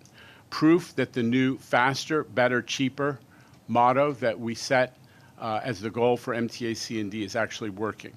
Mark is going to take us through the lessons learned from Third Track in just a little bit. We also celebrated this month the opening of the bidirectional service at Elmont UBS Arena, which is the LIRR's first new station in almost half a century. Recall, everybody, that, again, there were promises made for the opening of that arena last year and for the initiation of Islanders hockey this year. About the remaining platform being done, we hit the mark, we hit the schedule on the money. Right now, the station's only offering service for game days and concerts, but once we make the transition to full-time service after Grand Central Madison opens, there'll be a lot more service at Elmont. Stay tuned for that as well. But we got to keep the ball rolling and the good news coming. If we're going to keep the ball rolling and the good news coming, we need to stabilize the MTA's finances. I've been out front talking about this issue, which is really a national issue. You see the graph on the screen, which shows how big the fiscal cliff is, not just for the MTA on the far left, but for other major transit systems. This is a national problem. Our numbers are always bigger. We make a little more noise because for New York, mass transit is, as we say, existential, but everybody's in the same boat. We need a new system of funding mass transit, whether it's includes new money from the feds or from Albany and additional steps. We need a new funding model that reflects its vital importance to New York as we enter a new period shaped by the ridership realities of COVID. We'll be coming back to you as a board next month with the November financial plan. Reminder that we won't be voting on it next month. That happens in December. We're going to lay out the latest adjustments. We made some serious modifications over the summer in the July plan. Kevin's sitting here, and we're hoping that the latest adjustments won't need to be quite so severe. But this is the essence of what this board has to address and deal with in the months to come. We've known all along that the clock will run out eventually on the fiscal cliff. Discussions with elected leaders are already underway, but we surely need public support. We are determined to protect MTA services from counterproductive service cuts and massive fare hikes. Let me underscore that.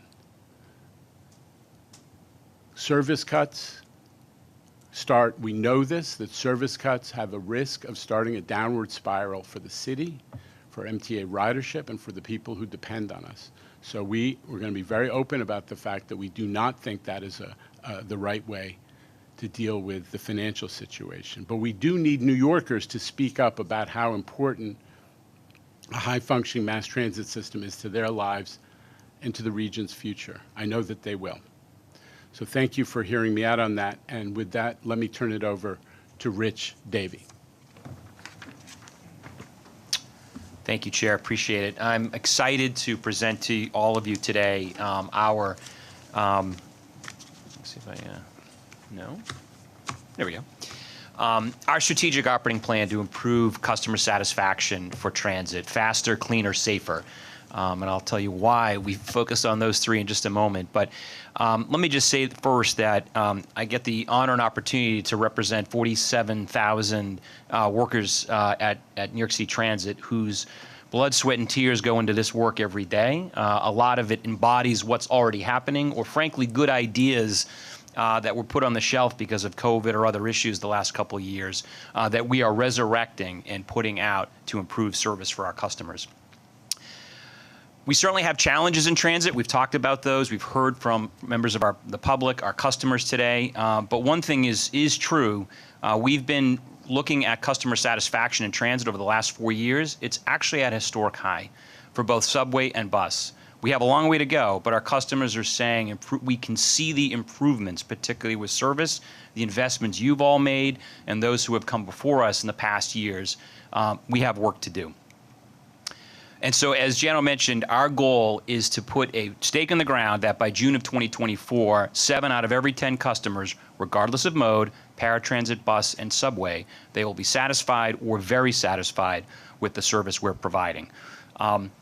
No other transit agency actually rates itself in this way. We will be leading the United States in putting a flag in the ground to say, with due respect to all the metrics that we all talk about, mean distance between failure and on-time performance, and go through the list. Fundamentally, if we're delivering service but our customers aren't satisfied, it does not matter. So we will be looking to this aggressive goal over the next 18 months. We'll be reporting it out, of course, at Transit Committee and reporting it out to this board each month until then. So for subway customers, that means 7 and 10. For bus customers and paratransit, a little more than 7 and 10, because as you can see, our satisfaction rates now are 59% subway, 63 in bus, and about 61 in paratransit. By the way, we have historically not done, in my opinion, enough to talk to and listen to our paratransit customers. So you will see a paratransit goal here. We are on a monthly basis now asking our customers there in particular how we're doing. So why did we come up with faster, cleaner, safer? Well, simply put, this is what our customers told us they wanted.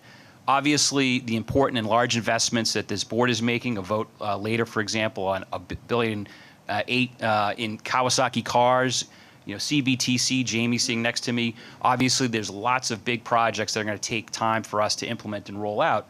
But today, there are things that we can do to improve the customer experience. And this is what they said they wanted from us.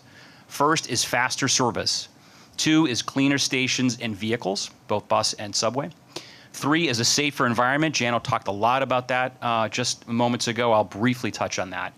Better weekend service, and then enhanced communications, in particular when we have incidents or unplanned issues that are occurring in the system. How can we get information? I think at least one person mentioned that in the public comment period earlier today. We can do a better job of helping our customers during unplanned disruptions. So first, on faster service, what have we been doing already? You all know we've been hiring frontline employees like crazy. We are now at pre-COVID levels for bus operators. We are super close for subway operators, thanks to Lizette and the HR team for really bearing down and helping us there. Kudos to the backbench. They actually run the place, Frank, Demetrius, and Chris, who are now launched a substat, bus stat, and parastat, which is to say they are looking very granularly at operations from a line perspective, from a route perspective, and from a customer perspective to see where we can improve. The speed team, this has been a group that was formed several years ago, but they are taking it to the next level in the last 6 months, addressing slow clearing signals. We've tested over 1,500 signals just this year and made adjustments to almost 100.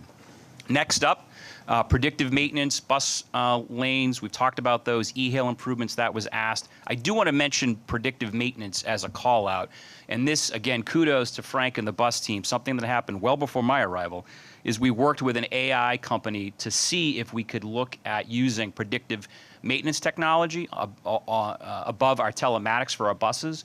And what we found was we were able to reduce labor costs by 43%, material usage by 24%, because rather than our mechanics having to do diagnostics on old technology that took several hours, this AI technology gives them a precise maintenance plan. They execute it flawlessly. Buses go back out before they actually fail on the road. So kudos, again, to the bus maintenance team. We are scaling this. We did this on 200 buses. We're scaling this now to 1,500 buses. I look forward to reporting on this. Again, we're leading the U.S. in that regard. Cleaner stations. Mop My Stop, more than just mopping the stop. We've done 3 stations. We're doing Fordham Road this weekend. It's an intense cleaning, but it's also repair work, water intrusion work. There are a lot of stations that could use some tender loving care, to say the least. And we're using the GOs that C&D is doing for major capital work and getting our maintenance teams in there to do major upgrades on our stations, which includes, by the way, employee facilities. John knows this. There are a lot of, I call them nooks and crannies, small employee facilities that are throughout this system that are woeful, and we're taking care of those as well. Next up, we're committing today at Jano's behest to at least 50 stops in 2023. I think Jamie and I are going to work to see if we can improve that number, but at least 50. Some of you may have read, we are phasing reopening of our bathrooms starting in 2023, and we're reinstituting specialty clean teams, mobile wash, height intensive tactical teams, and deep cleans throughout the system, which we have not had because of COVID. Safer environment. Jano talked a lot about this, but we are working closely with his office, with the governor, the mayor, NYPD, and others to make sure that our environment is safe. Certainly cops, cameras, and care, as mentioned by the governor and the mayor on Saturday, are a big part of now our strategy. But one I do want to emphasize and mention is a pilot that we have quietly been doing the last few months without much fanfare, and Jano mentioned this, which is having unarmed guards at the slam gates at 6 stations to see if we can reduce or otherwise discourage fare evasion. And across those 6 stations, we've seen a dramatic increase in fares being paid in just the last 6-8 weeks. So this is something we're going to scale across the system to not only provide more eyes and ears for security purposes, but also to see if we can continue to push on fare evasion in the system. Better weekend service. We appointed Jose LaSalle, who is our weekend service czar. He's not here today. It turns out his days off are Wednesdays and Thursdays. He does work on the weekends. But already in August, our on-time performance for weekend service was 80%. In September, it was 83.5%. In just 6 weeks, he has moved the dial to improve service, working with C&D again and some of our outages, working to get our staffing in place, and the coordination across bus, subway, planning, and customer service. So good things we expect to continue to happen, but we had a record ridership last Saturday, 2.5 million people on the subway, the highest Saturday since COVID. Recreational ridership, tourism is coming back as well, and we need to be mindful of that, not only thinking about Monday through Friday service, but weekend service as well. And lastly is enhancing communications. As I mentioned, I think one of the frustrating points for our customers is when there is a disruption in service, how are we letting them know? How long do we think it's going to take? What are the alternative services? What's happening? We can do a better job. Obviously, you all voted, I think 2 months ago now, the transit wireless coming into our stations. That's about revenue and it's about passenger amenity, but it's also about allowing us to communicate better with our crews. So we're excited about leveraging that technology as it rolls out. We want to have better signage, and we want to look at station agents for the future. Our station agents have been in those booths. They've expressed an opportunity to provide more customer service, and we want to leverage their great expertise out in the system as well. So how will we measure success? We're already doing it. I mean, we're looking at the outcome-based metrics, the 200 some odd pages of metrics I think the Transit Committee gets, Chair, every month for sure. But we're looking at that, but then also asking for our customers to provide us regular monthly feedback in our pulse surveys, and then biannual deep dives by station, by line, by route to understand where we're doing and what we're not doing and where we need to be. Again, all this will be transparently provided as it is in the public, so folks know how we're doing and not just hearing about it from me. And lastly, and most importantly, it's about engaging our people. 47,000 folks who are not here today in this room are going to execute on this plan. And the only way we are going to be successful is if we keep engaging our people. And so we have been out, the top brass over the last few months, at town halls, visiting employees, listening to their concerns, seeing where we can help, whether it's safety issues, assaults, facilities, and investing our time and our energy to make sure that we're taking care of our people who are taking care of New Yorkers. Next up will be engagement surveys to really understand granularly what's happening, and looking at C&D and how transit can work together on employee facility improvements where there is actually budget. So as I said, I mean, as I started by saying, I think this goal of 10% increased customer satisfaction is aggressive. I think it's the only one you'll see in this business, and like, I don't think, I told the team, there's no other team in this business I'd rather be with than to get this done in the next 18 to 24 months. So it's incumbent upon us to deliver, but I have every expectation we will. And I'd just say that we know it's achievable because our railroads are in the mid-80s in customer satisfaction. So we know it's achievable, Rich. Absolutely. Bless you for setting the bar high. Questions for Rich on the presentation, Mr. Albert?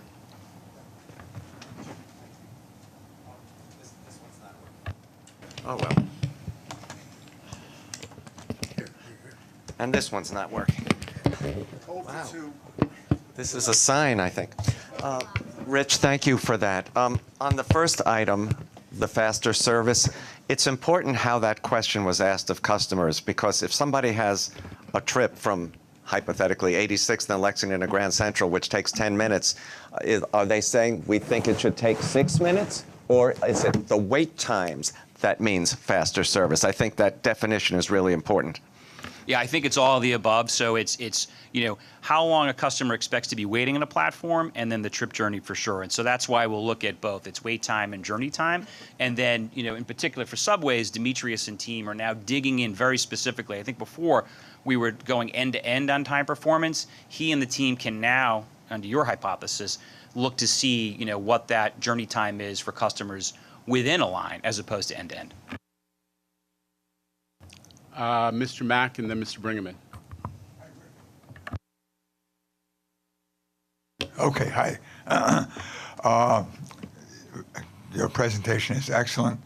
And Mr. Chairman, the job, the PR is terrific. We're moving along. But Rich, do we have a number of how many MTA police officers? I know we just graduated 20 from New York City, Academy class. Are we going to deploy? And how many state police are we going to deploy? I know the answer, but I'd like you to tell me. And I must remind every one of our board members that we pay New York City Police Department to provide security. And I see the Chief, Chief Muller, I congratulate you again for going to the different heads of the department, Nassau, Suffolk, and upstate, to have a good relationship for the first responders. Thank you. Rich, go ahead. So respectfully, I don't have the answer you do, but I will say this, and with all due respect to the member, it's my job to say that security and safety on transit is an all hands on deck approach. So the more help we can get from any corner of this building or any other law enforcement, I will take it. Please wait to be recognized. I'm not finished. Okay. From the people in the state police, I understand that we're going to have deployment of them. Wonderful. 20 men and women. From not from the chief, from my inside information of law enforcement, the MTA police will supply 20 more people. Now, I might be wrong, but that's from inside telling me accurate, not public and, hype. So all I can tell you, we need more bridge and tunnel officers. We need more MTA police officers, 20 in a class.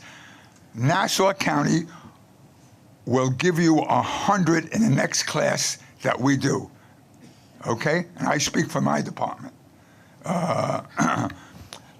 All I can tell you, men and women, you must understand there's only one deterrent, and that is a uniform. And Jano, you're right. They gotta be viable.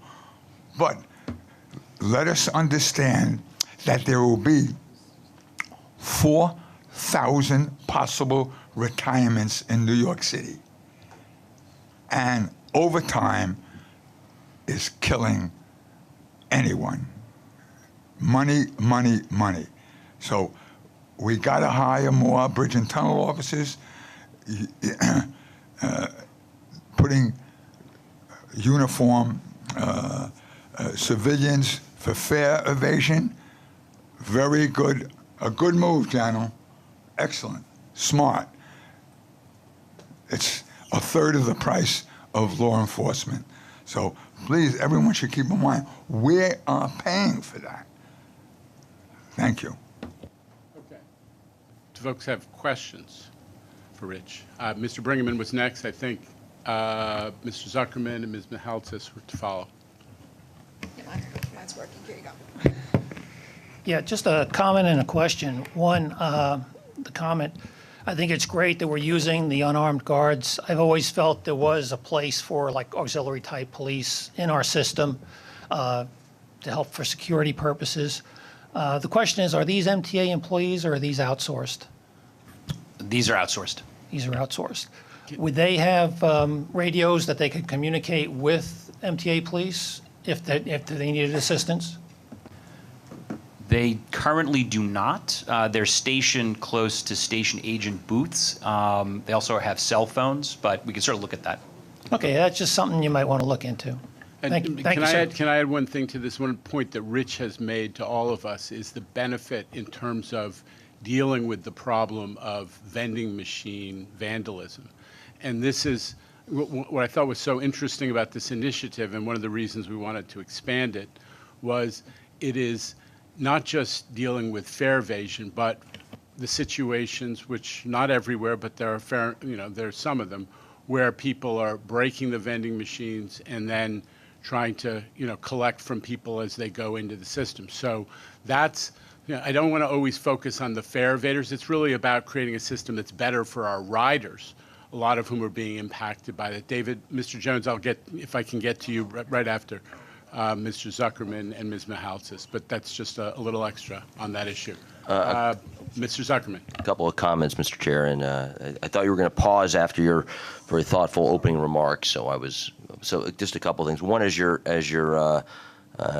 somewhat new to the chair role of the Finance Committee. I want to say a couple of things on that topic you brought up. We do need a new funding system. You got it darn right there. And you're right, the essence of this board is in solving that need. Because as a board, we do two things. We typically pick a CEO, that's what a board typically does, and you make sure there's enough money to run a board in the organization. And that's what boards normally do. So I think that is critical because someone must pay. The system must work, and you're right about that. Second point is on your point, and Rich, thank you for that presentation. I texted Rich last night. I was at the Grand Street station at like 7:30. Don't ask why, but I was at the and there was a guy standing in front of, in a vest, standing in front of the slam gate. I sent a picture to Rich. We can confirm you did pay your fare, Mr. Zuckerman. Yeah, well, yes, as a result. Well, to be frank with you, I'm not sure I paid it. I have the benefit of my labors allowing me to go through, but I sent it to Pat and Rich, and I was really impressed. And I didn't realize it was a wide program, but thank you for that. But a couple of comments. We want to be safe, and we need to feel safe. And the reality of something and the perception of something are different things. There's a guy who used to work at my firm, wrote a book called The Forgotten Half of Change. It's pretty easy. I shouldn't say easy. It's more straightforward to change the reality of something. But it takes a lot longer, and it's much more pernicious to change the perception of something. Paul Krugman wrote a piece, I think last night, maybe it was this morning, on this very topic. The reality is, yes, it's gone up. The number of violent crime has gone up from 2 on average the last 5 years to 9. But the perception is bigger than the change. You're going to fix the problem. You're doing the right things to get there. But it's not as severe. The bigger challenge is the perception, and feeling safe is more important. And I'll tell you this, cops, cameras, care works for me. The pieces you're doing, the flooding of additional police, wherever they come from, I don't care where the uniform, I agree with David, the uniform does matter, whether it's an MTA police uniform or a transit uniform or, frankly, a cadet from West Point's uniform. I don't really care, right, Pat? Any uniform will do. If we can get some cadets down here, maybe that would help too. Anyway, feeling safe is very important, and so I want to applaud all the way at the top. Our greatest steward, the governor, is doing the things. She's here all the time. I'm amazed how omnipresent she is. She's indefatigable. I don't understand how she does all the things she's doing these days, but I feel like she is driving that perception because she is there, she is aware, and she is firm yet compassionate, and that's the part that I like about the care. So thank you for that opportunity to say some remarks, and thank you, Rich. Ms. Mahalsis, thank you. So I just don't want to repeat everything that Neil said, but I just wanted to ask, just to mention that in your presentation, you did say that we had over close to 1,200 MTA cops that are in the system. That's correct. We have approximately 1,200. It's a couple short MTA cops. But in addition to that, we are adding what the initiative announced by the mayor and the governor this weekend is adds 1,200, effectively 1,200 NYPD cops to the force that is addressing subway issues. Mr. Jones and then Ms. Lopez.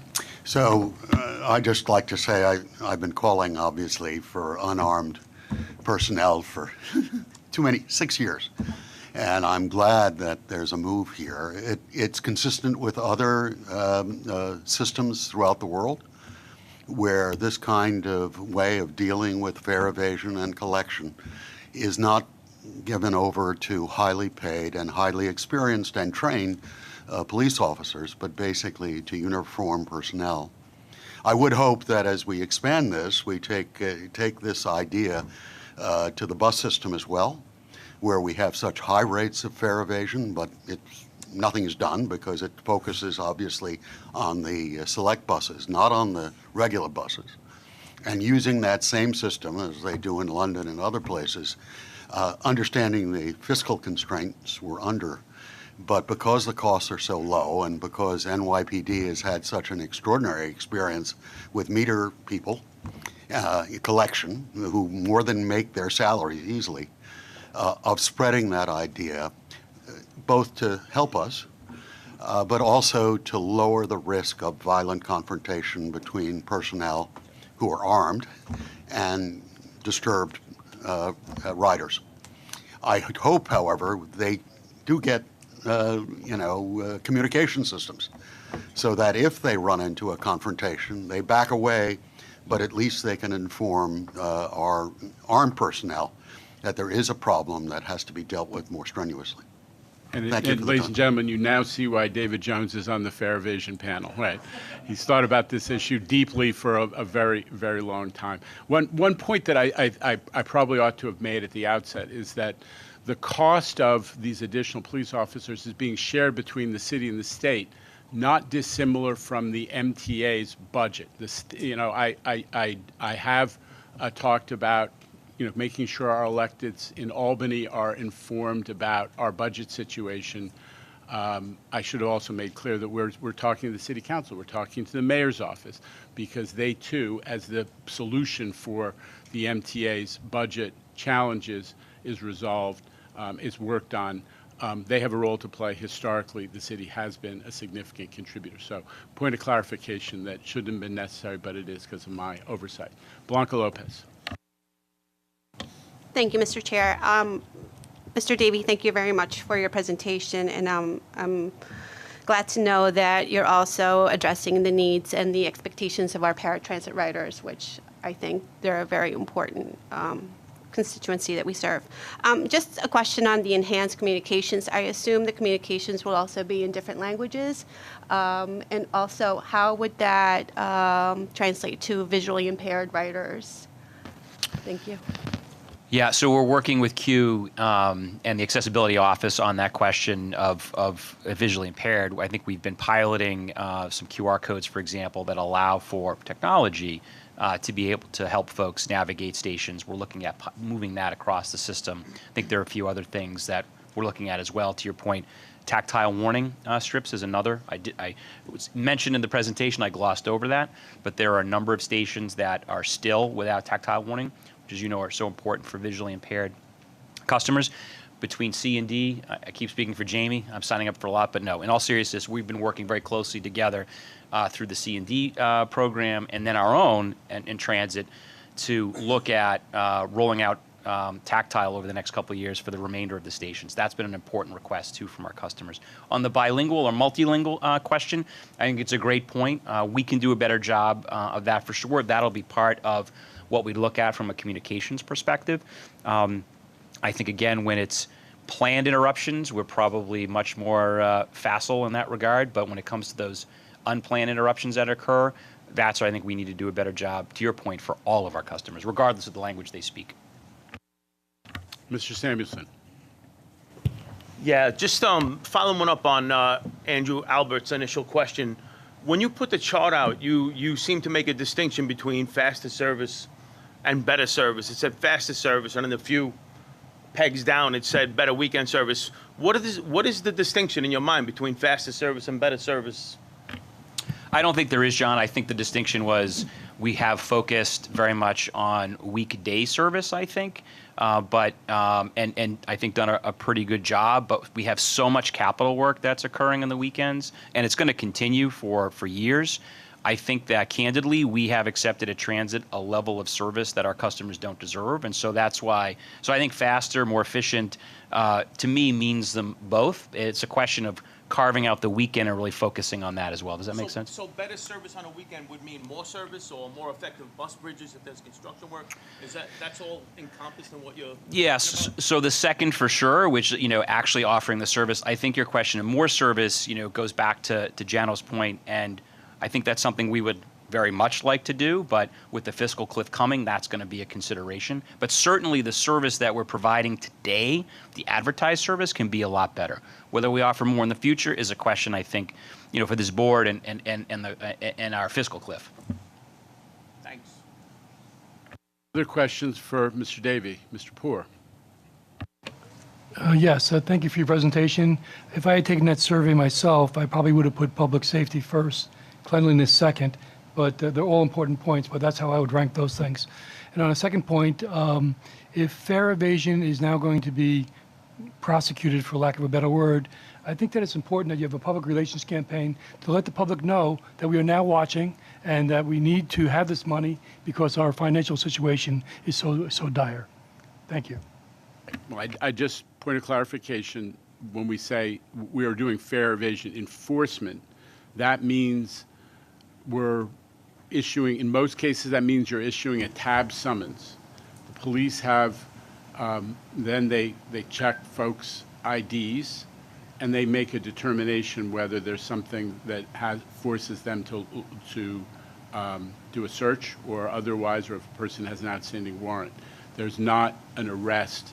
I just don't want to give the misapprehension that all fare evasion results in arrest, because that's not the policy. And it's all being studied right now by this panel that we created with a lot of smart people to figure out how do you balance the deterrence. We want to keep criminals with weapons out of the system, first priority, but also not to criminalize a kid who makes a dumb move. And so we have a system that has to balance those two considerations, and we're working on it. I agree with that, and I don't think that it's important to arrest everyone. Yeah. But I think that the public needs to know that the MTA is now watching this problem and seeking solutions. Thank you. That's a good point. Mr. Mack. Yeah, Jano, that is excellent. And in response, you're right. We don't want to penalize these young, immature individuals. But again, my prior experience,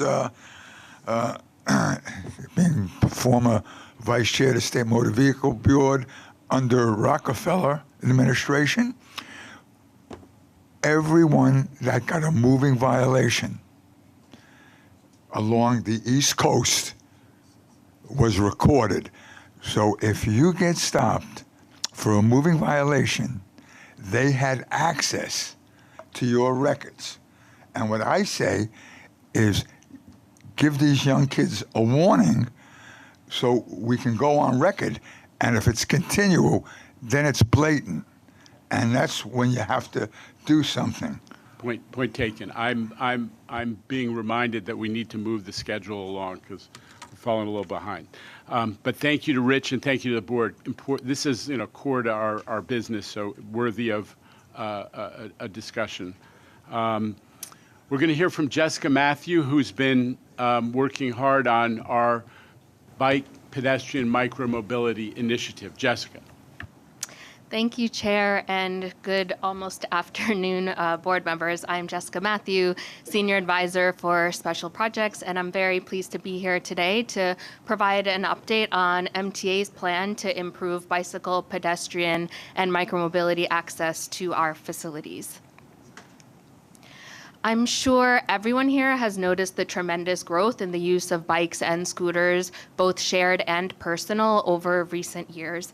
In New York City, from 2019 to 2020, there was a 33% increase in bike trips year over year, which is just an astounding figure.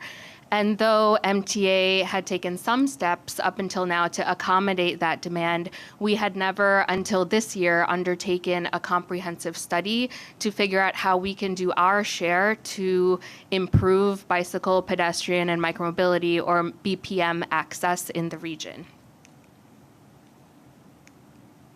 But that's exactly what we've been doing since January. We've been sending teams out across the city, across Long Island Railroad and Metro North territory to take stock of existing conditions and identify opportunities.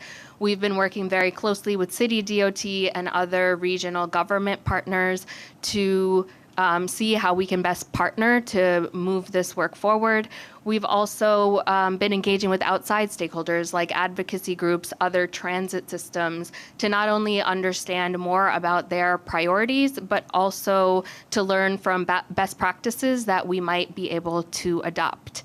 And finally, we received over 500 public comments through our website, and we've reviewed all of those and are incorporating that feedback in different ways.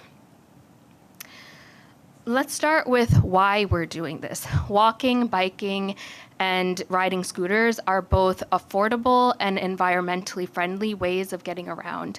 And from MTA's perspective, they're also great ways to complement and extend the reach of our system deeper into communities that may not have a train station nearby. This is especially important in end-of-line areas and in outer Brooklyn, in outer Queens, and also in the suburbs where train stations aren't as close together as they are in the core. In commuter rail service territory, for example, just under 500,000 people live within a half mile or walking distance of a station, but an additional 2.5 million people live within 2 miles of a station or a short bike ride. So that may very well make the difference between many people choosing to take transit versus drive to work or for other trips. Before I describe what we learned in our study, I do want to take a minute to acknowledge the significant work the MTA has undertaken in recent years to improve BPM access. We eliminated the bike permit requirement on commuter railroads. We've partnered with UNI to install secure bike storage at Grand Central Terminal, and we've installed permanent bike racks on 4 bus routes that cross the Verrazano and Whitestone bridges.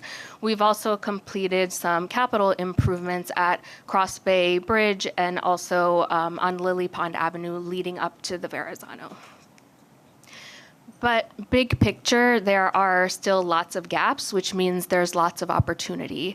So let's first look at New York City. What our analysis found is that nearly all subway stations, 90%, have some form of bike parking nearby. And 3/4 of subway stations are covered by either bike share or e-scooter share, thanks to a pilot the New York City DOT is running in the East Bronx. We expect that to increase to 3/4 of stations by the end of 2024 when City Bike Phase 3 expansion is complete. Bike lane coverage, however, is a little bit more limited. Just 2/3 of stations are connected into the city's bike network. And the map on the right here shows, highlighted in purple, stations where we see the biggest opportunities to enhance access through additional bike lanes. And this encouragingly has a lot of synergy with the priority investment areas that New York City DOT has laid out in the New York City Streets Plan. Because sidewalks and streets around subway stations aren't owned by MTA, the principal opportunity here is to partner with the city to expand bike parking, co-locate micromobility, and to build more bike lanes to stations. And that is exactly what we're doing. I am really pleased to announce that most immediately, MTA staff identified 37 subway stations that don't have bike parking nearby. We sent out teams to complete fieldwork to take measurements, and we're partnering with the city so that they can then come in and install bike racks at all of those locations to reach our goal of having bike parking at 100% of subway stations. And this is exemplary of exactly the type of partnership we're forging with the city on this effort. Now let's look at commuter rail. Here again, bike parking coverage is pretty good. Outside of the city, upwards of 70% of both Long Island Railroad and Metro North stations have bike parking available. But you won't be surprised to know that bike network, bike lane options are more limited, and only a handful of stations have some sort of bike share or e-scooter share available. And so our recommendations here are going to focus on adding bike parking to that 30% of stations that don't have any. We're also going to look at how we can expand secure bike parking options, because that's what our customers are telling us that they want, especially when they're leaving their bikes behind for long periods of time. We also are looking at partnering with local partners to paint bike lanes and launch shared mobility services to improve access to our stations. That's why we're working with 10 communities in the station areas that you see listed here to develop a range of strategies to encourage people to take alternative modes of transportation to stations rather than driving there and parking. These pilot projects are part of the first mile, last mile study that you all heard about earlier this year. Now, bridges. We know bridges are especially important for our advocacy community.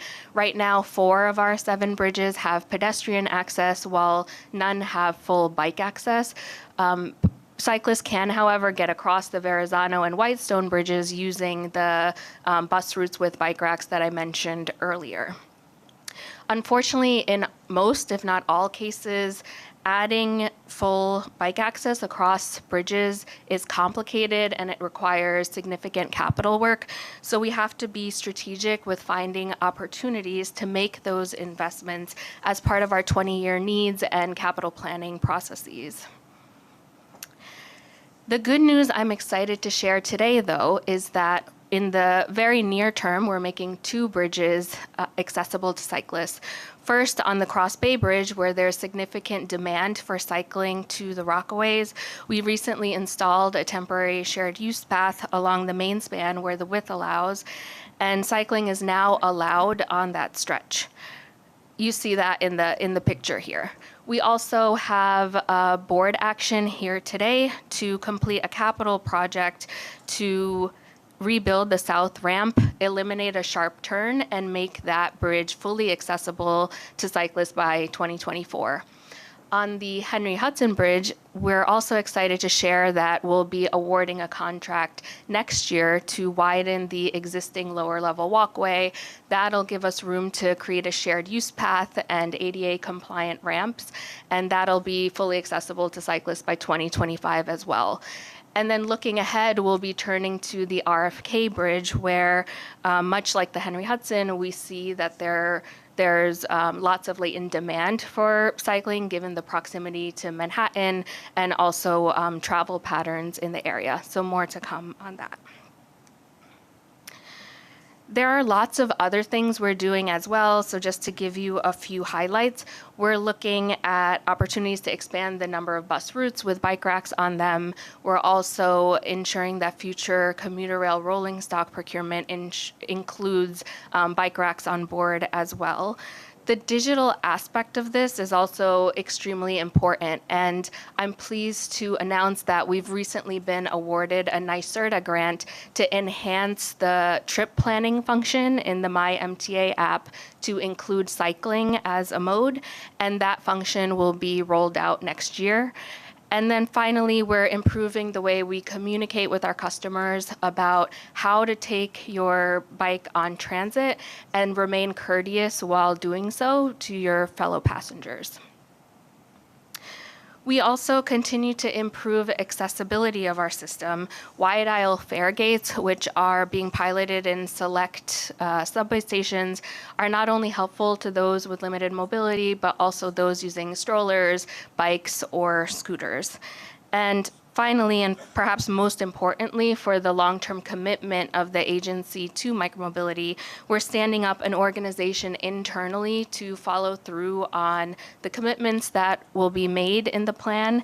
And this group will be responsible for making sure our teams assess bike and ped needs as we go through our capital and operational planning processes, as we develop design guidelines and more. We know that if we consider cyclists and other micromobility users early on in project planning, we can provide great benefit at relatively low incremental cost. So in closing, stay tuned for our final report of recommendations, which we'll be releasing at the end of this year. And of course, our work to improve pedestrian, bicycle, and micromobility access will require ongoing focus well beyond that, and we're committed to making sure we advance all of the actions in this plan into implementation. I also want to sincerely thank all of the staff from across the entire MTA who have really been working diligently to come up with really thoughtful recommendations that we'll be able to move forward with. And with that, I will take any questions. Chu. Thank you so much for that. I think this is very exciting and very important. I had an opportunity to speak with Riverhead Town Supervisor Yvette Aguilar and some of her team a couple weeks ago, and they were extremely excited about this. In fact, it was the most exciting thing they were about on our agenda.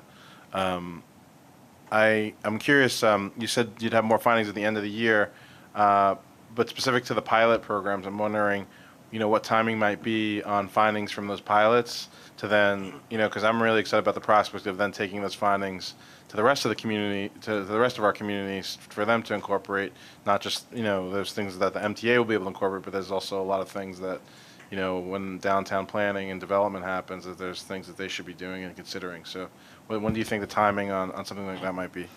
Yeah, so for all of the pilots, the station assessments and designs of the first mile, last mile programs will be complete by the end of this year as well.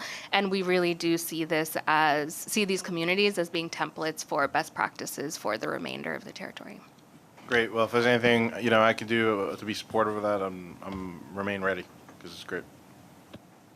And I just want to say, to your question, hugely, because many of us live in the city where you're seeing enormous increase in biking. I mean, I'm on Bergen Street in Brooklyn, literally hundreds and hundreds of bikes. It's one of the direct bike lane routes to the Brooklyn Bridge. We don't think of our suburban counties as being bike centers as much. It is difference between, it's a huge equity issue that if you can actually, instead of having to buy an additional automobile to get to the train using a bike, micromobility, the first mile, last mile, changes the attractiveness of mass transit. So I really appreciate Mr. Chu's question and focus on this. And just to that point, I was spending more time in the city. These meetings have been bringing the city more, and I've noticed the more bikers, scooters, and most people are afraid of them. In my case, I'm afraid for them, because if they hit me, it's going to be a very, very, very bad thing. So watch out, bikers and scooters, for myself when you're riding. And for us in the suburbs, it also coincides with our need to reduce the amount of blacktop. We have so much underused blacktop, and from a development standpoint, the MTA, being in simpatico with the MTA when these developments are happening is essential to accomplishing those sustainability goals. So really, really thankful for it. So thank you for that. Any other questions for Jessica? Jessica, thank you. This started out as a sort of a legislatively required report, and you've turned it into something which is really potentially transformational. So thank you again. At this point, I'm going to turn it over to our friend Mark Roche to talk about Third Track, both as a project but also as a model for how we like to do projects now. Thank you, Jan. I appreciate the opportunity to present Third Track. I am delighted to say that we are dead on schedule and under budget, and I will repeat that many times during this presentation, so bear with me. I'm sure everybody knows the project very well. I won't get into detail, but the big target is 40% increase in ridership in Long Island Railroad into East Side Access, into Grand Central Madison. The Long Island Railroad Expansion Project, or as I like to call it, Third Track, is but a small part of that. Why did we do Third Track? Well, it's the bottleneck in the system. It's two tracks that lead into three, that lead into four, all the way into the city. And those two tracks limit the capacity going into the city. So by adding a third track, we effectively reach that 40% target. This was the state of the project. If I go back on that one, when I joined the project in 2016, I had come from delivering a very large design-build project elsewhere in this city, for which I know Commissioner Barbas has managed to complete it. And can I say that that project, Tappan Zee, also delivered under budget by $1 billion and was on time. We're getting very good at delivering design-build projects. But what we realized when we got to the project here is that there was a lot of opposition to the project. The project had been stopped in 2008 because of the objections of people in the community. So we stood back and took a look at what do we do about this, and we made two key changes. We committed to the public and to the 300 families and businesses along the corridor that we would stay within the corridor. We would not take any homes. And we have kept that commitment all the way through this project. And further, we put in place a community benefits fund. We recognize that if we're going to go design build, we don't know the full impacts of this project during construction at this stage. We will learn more as we go. And we put aside a fund that was directed and allocated to the local elected officials to use as they see fit to address some of the potential impacts of this project. That has been a new tool on this project and has worked extremely well as we have completed the project. I won't go into the detail, but I'm going to give you a little tour of the project. But for those who don't know the project, it's a 9.8-mile addition of a third track. It seems very simple. I keep on having to remind people that it's not just the 40% increase in capacity this project gives us. It gives us huge reverse commuting. In the current situation, we have 2 trains, 2 tracks that run in the morning and 2 tracks that are full of trains running out in the afternoon. For the first time, there's a huge change in that behavior in that kit, and we have a 3rd track that can run opposite to the commuter tracks. A little tour of the project. This is October 3rd. It's the first photograph of 3 tracks operation, and you can see the center train there working. Compare that to the 2018 photograph of what the condition of the project was 3 or 4 years ago. Here's one of the new stations, one of 7 new stations, 5 stations that were completely rebuilt, 2 that were upgraded. All stations are now ADA fully compliant. The left photograph shows the condition when we started the project in 2018. The right hand is one of the 6 new undergrade crossings of 8 grade crossings eliminated. No longer do the community hear the train horn every minute of every day when trains have to cross those undergrad or grade crossings. The community is quieter, the community notices the difference, and the traffic implications have been tremendously improved. Here are 7 bridges that have been raised, and since these bridges have been put in place, there have been no bridge strikes anymore. In the 3 years before this project was put in place, there were 127 incidents because of bridge strikes. The new sound attenuation and noise walls, you can hardly see them in this photograph. One is to the north and one is to the south. You can see if you look closely how close these walls are to the existing properties and to people's homes on both the north and south side of this project. And you can see the location of the new 3rd track. This photograph makes it look a little easy to do 3rd track because the new 3rd track position or land is already in place. But if you look closely what it actually took to build this project, this is more realistic of the type of work that happened every day. And if you stand back and think about how to build this project, we committed to building the project in the 66 feet right-of-way. 48 feet of that right-of-way was to be filled with trains. That leaves only 9 feet on each side of the trains to build the project. The project is a constructability nightmare. It is a constructability challenge, and it is ripe for design build. Reminding the board of what you committed to back in December of 2017. Our contractor, 3rd track constructor, was awarded the contract. They committed to 69 months for full completion of the project, including financial closeout. At the present time, we were just over 57 months. That was exactly the time the contractor, 3rd track constructor, said that they would deliver the project. We were right on schedule. But looking forward, we continuously project the project. At this stage, we can confidently say that we're $100 million below budget, and that money has been allocated to other projects in the system. I'm going to use the term 3TC quite a lot as we go forward. That references the contractor, 3rd track constructors as we go forward. Could I also remind the board of the Cost Containment Committee? This is a committee set up back in 2018 that was deliberately put in place to change how we manage and get value of our projects. It was the source of faster, better, cheaper when Jana was head of C&D. I won't go through all of the changes, but one of the key changes here is the appointment of a project CEO on the top right of this project.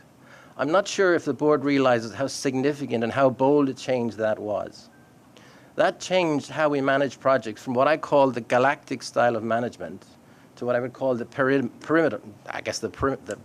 style of management. No longer does a person who leads the project have to get 10,000 signatures, and I exaggerate deliberately, to enable decisions on a project. That CEO, that project CEO, is now directly accountable and empowered to make decisions. In fact, in 2019, this board put in place procurement regulations that if anybody wants to change the opinion or decision of a project CEO, they've got to go to Jamie to effectively reverse that, the president of C&D. The empowerment of CEOs is a major factor in delivering projects better, faster, and cheaper. So just a couple of validations for the project as we go through. Design build works. We deliberately did design build because we knew this was not a complicated project technically, it was complicated logistically. We put in place a competition of ideas, and we got 3 very good bidders who spent 9 months with us coming up with ideas to deliver this project faster, better, and cheaper. What you've seen in this photograph, I'm sure you've seen in many meetings over the last 3 or 4 years. Launching or pushing a new bridge in the weekend under the tracks. This is just one of the good ideas that came to us from 3rd track constructors. But more importantly, this idea was a much more useful idea. third track constructors took our track design that we had at the very beginning of the project and modified it and improved it. They simplified the cutovers, the switches, and all the signaling work that had to go with putting in a new third track, and they shifted the third track down to the south side of the project all the way along the project. This one change probably saved a year and hundreds of millions of dollars on this budget. Faster, better, cheaper. The lesson to take out of this is listen to your contractors, listen to the constructors. They've got great ideas, and we have to enable, as we go forward on our procurement, to listen to those ideas. Bundling of projects. So what was the scope of the project that we put together? It's not just the addition of a third track. We look forward into the future and said, what are all the state of good repair projects? What are all the resiliency issues? What are all the details that in 2 or 3 or 4 or 5 years' time we're going to have to fix? We brought them all forward and bundled them into the third track project. We estimate that if we had to go back and do these 50 small projects one by one at the pace that we did before we did this project, it would probably take us 3 capital programs, 15 years, and probably twice the cost and twice the resources that we've actually committed to making this project happen. Bundling of projects works, and we are taking that idea of bundling, of getting all the work done in a given section to all of our projects in the capital program going forward. Access. We did not want to make the same mistake as East Side Access. We did not want to have one access point and multiple contractors. We deliberately went for multiple access points and one contractor. But not only that, we worked with Long Island Railroad, who were very open to new ways of access, and got, for example, this year, 14 double-track outages, complete closures of the railroad through this year.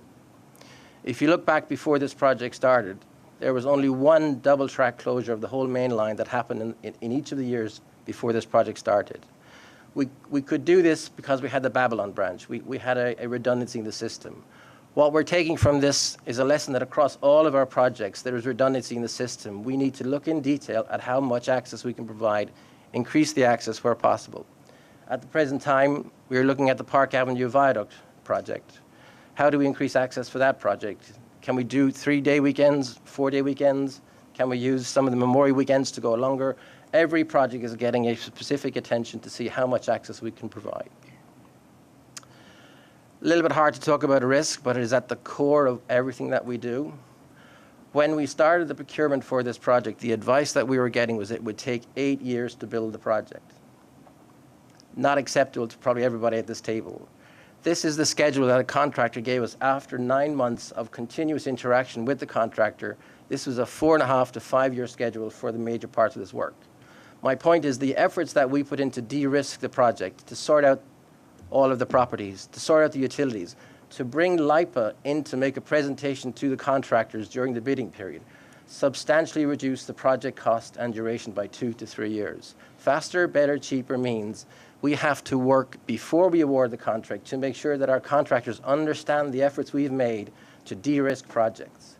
We have taken an aggressive stand to de-risk, and we need the contractors to understand that. I'll go the other way around and say we also need to listen to contractors. They're telling us what risks they can and cannot absorb, and we are more and more absorbing some of those risks to make sure that those who can control the risk share the risk. Finally, just going back to that project CEO, 2 of the key players are sitting behind me, Anthony Stefano, who is our project CEO at the present time for C&D, and Alan Paskoff, who is the lead for the third track constructors. The key to their success in this project is they're both aggressive and very communicative people. I wish you well. You should talk to them because hopefully they'll lead more projects in the future. But they have been empowered. Design build is a risky contract. If you don't make decisions and you procrastinate, it costs money. It costs money not just for the design, but for the construction. You have to be aggressive. The ability to empower the CEO, the project CEO, to make decisions is fundamental to the success of design build projects. But it goes further than that, and we're adopting this on all of our projects. The project CEO does not have to get approval before they make decisions. Our management style is assurance rather than approval. We are taking the view that if you're competent and you are acceptable to us and have demonstrated performance, you can be a project CEO where you are allowed to make decisions. We will watch over you, we will assure your performance, but we will not stop you from making decisions. It is a fundamentally different way of making projects work around here, and it removes what I call the VP wall. There are just too many people with too many points and too many views to enable us to stop making decisions. The empowerment of the CEO is probably the most important factor that makes this project successful. Finally, if I could just thank the local communities, could I thank everybody who invited me for dinner, who offered me tea, coffee, or whatever along the corridor.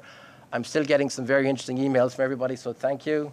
To all the folks in the 50 jurisdictions, we had a very close relationship, and I'm very glad to say that we have delivered the project for you. And finally, could I say thanks to all the folks who built the project.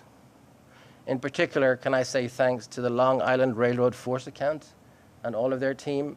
They have tremendous expertise. We realized during COVID, realized during the complex part of this project that sometimes, we're not the smartest in the room, and that the guys who actually build the project and run it every day have great ideas as well. I thank them for their advice, I thank them for their involvement, and I thank them for helping us meet the deadline. And with that, thank you very much. Any questions? Mr. Brinkman first. Mr. Albert. Yes, first, I'd like to just congratulate everybody involved with this. I've worked in construction. I know the logistics that you guys dealt with. Phenomenal, absolutely phenomenal job. The replacing bridges over a weekend. I mean, it's just, I thought that was unheard of, but you guys pulled it off. But even more phenomenal than all the logistical work and the actual building was, I don't know how you ever got the community behind you. About a dozen years ago, during my first term as Long Island Railroad Community Council president, I went to a hearing, and I was the only one who spoke in favor of third track. Everybody and their mother was out there opposing it. And it was so bad that the MTA police on the scene assigned an officer to escort me back to Mineola Station and waited with me till I got on that train. And the first thing I did when I sat down on that train was, this ain't gonna happen. But you made it happen, and I congratulate you for that. Can I say the secret to that is the third meeting. That's what the first meeting is like, but by the third meeting, you're friends. We got to that point. That's Mr. Albert. I would also offer my congratulations on a magnificent job. Timely, under budget, just amazing. My question would be, at what point will all station completions have taken place? End of Q1 of next year, we'll be finished everything. Great, thank you. Jamie Barbas. Okay, I have to say congratulations, especially to my former colleagues and the new colleagues there. Really well done. Mr. Glucksman. I've enjoyed riding on the new track. I made several trips out there. You did a great job. Thank you. Well, everybody, let's all sign up. We'll sign a card for Mark and Jamie. But there's something bigger here, which is, just recall, some of the folks have been on this board for a while. The board did a cost containment effort, several members of this board, and a lot of what Mark talked about were the recommendations and findings of that cost containment committee about project management. I won't recap them, but this board has helped to shape that from the get-go. The success is, I just want to acknowledge that it's shared with the board, which is pressed for different ways of managing projects so we can deliver better outcomes, and that's a collective success. Kathy Rinaldi. Yeah, I just wanted to pick up on something that Mark had said, which was acknowledging the great work of the Long Island Railroad Force account. But the other thing that we've talked about a lot is the really tremendously strong partnership between C&D and the Long Island Railroad. And I do want to call out Anthony for the wonderful work that he has done. He came out of the Long Island. I think the relationships that he built there over the course of his career was just immeasurably helpful with respect to bringing this over the finish line. So I wanted to call out Anthony and again thank the Long Island and thank the recognition of the importance of that partnership for delivering this very important project. Any other questions or comments? Okay. Before you move to it, can I add one thing? While you're spreading around the acknowledgments, PCAC was involved in Jessica's presentation And I just wanted it on the record that the Really. staff did a lot of work Thank on you. it. Thank you. Thank you. Lisa Daglian and her team at PCAC are very much embedded in a lot of things that we do, so thank you for that reminder. At this point, Jamie's going to present very quickly a little reminder. This is the 10-year anniversary of Sandy, so there's a lot of focus on what was accomplished resiliency-wise. Jamie Torres-Springer. Thank you, Chair. And by way of transition, I just also have to compliment all of my colleagues, and particularly, you can see the genius of Mark Roche and, the leadership of C&D in moving to design, build, and all of this innovation. I came from a capital delivery agency to this job, and it is night and day in terms of the innovative thinking that occurs, led by Mark and others within our agency. And also, lest it not be mentioned, Tom McGinnis, who was our original project CEO, is also here today, deserves a lot of applause. And of course, one of the ways that we're taking advantage of all the expertise we're delivering is that Tom is now our project executive for Penn Station Access on Metro North, the 4 stations in the Bronx. So we're bringing all those lessons directly into that next project. Last month, as you said, Chair, we talked about the importance of core infrastructure and the need to constantly renew it to confront the many challenges that face the system. One of those challenges, of course, became very evident 10 years ago when Superstorm Sandy impacted our city and our region and significantly disrupted our system and caused a great amount of damage. So we wanted to take a minute today to reflect on the impactful work we're doing to address those kinds of issues. In response to the massive damage from coastal flooding that occurred during Sandy, MTA put together an ambitious $7.8 billion program, not only to restore damaged assets, but also to upgrade them to address future coastal storm risks. And that's for all of our assets, subways, buses, commuter railroads, bridges, and tunnels.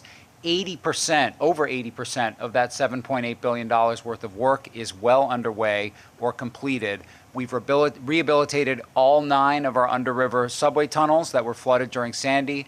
We've protected 3,500 street-level entrances at vulnerable subway stations, upgraded resiliency for critical back-of-house infrastructure like yards, depots, pump rooms, and more. On Monday at Capital Program Committee, we reviewed our investments in Coney Island Yard, which is the largest combined train storage and maintenance facility in North America, where it's an astounding project. We built a 2-mile flood wall, 19,000 linear feet of drainage, and we elevated power cables across the entire yard to make sure that we're resilient and in a redundant way, given the importance of that asset. There's much more to come because we've been able to use program savings from efficient delivery to initiate new projects that are underway now. And of course, this work has been in partnership with our operating agency partners. While some of our protection comes from building fixed infrastructure like flood walls, a system as dynamic as ours really requires the deployment of a lot of infrastructure. This is just as critical as building it so that we can function well during normal weather and also adapt quickly to extreme weather events. And so with that in mind, I wanted to introduce a video presented by our leader of the subway system, Demetrius Kriklo, to give you a sense of both the scale of interventions that we've made and also the work that's going into making them operational.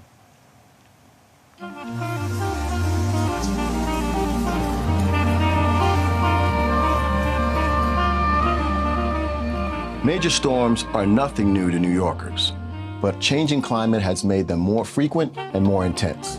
When Hurricane Sandy hit in 2012, the size and scale of the damage was unprecedented. Restoring service was the first priority, but our work wasn't complete once the trains were up and running again. Any water intrusion is bad, but salt water causes additional damage, degrading infrastructure and corroding equipment throughout the system. The MTA has been making a wide range of investments to fortify our infrastructure against hurricanes and other coastal storms. Since Sandy, we have made a lot of progress, not only improving infrastructure, but also implementing new guidelines to protect our system from storms even greater than Sandy. We've added flex gates, marine doors, and the ability to seal vent grates at many stations in flood-prone areas. We have rehabilitated tunnels and upgraded dozens of pump rooms. We've also taken steps to protect our vulnerable facilities, like our train yards, bus depots, maintenance shops, and power substations, especially those located near the coast or in flood-prone locations. Coney Island Yard is a great example of some of these upgrades. We've also focused on fortifying outdoor lines, which are inherently vulnerable because they're exposed to the elements.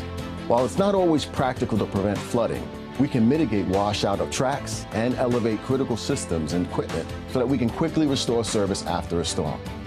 Our updated emergency plans make more employees available to respond in more locations during emergencies. And we've also improved the way we communicate with our customers, especially during service outages. That's why we've created multiple channels to keep our customers informed in real time at every step of our preparations.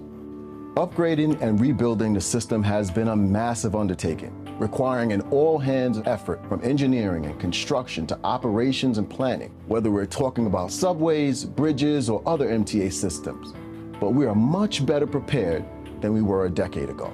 An effort of this scale would have been impossible without dedicated federal funding and a commitment to coordinating effectively with other community stakeholders. And with the climate changing, we're expanding the focus of our resiliency efforts beyond coastal storm surge to include heavy rain and other severe weather events. We focus not just on emergency response, but on true emergency preparedness to ensure we won't just be responding to the next storm, we'll be ready for it. To find out more, please review our service guide. If you encounter any issues with station flooding, we want to hear about it. Reach out on WhatsApp or use a station help point in case of flash flooding emergency.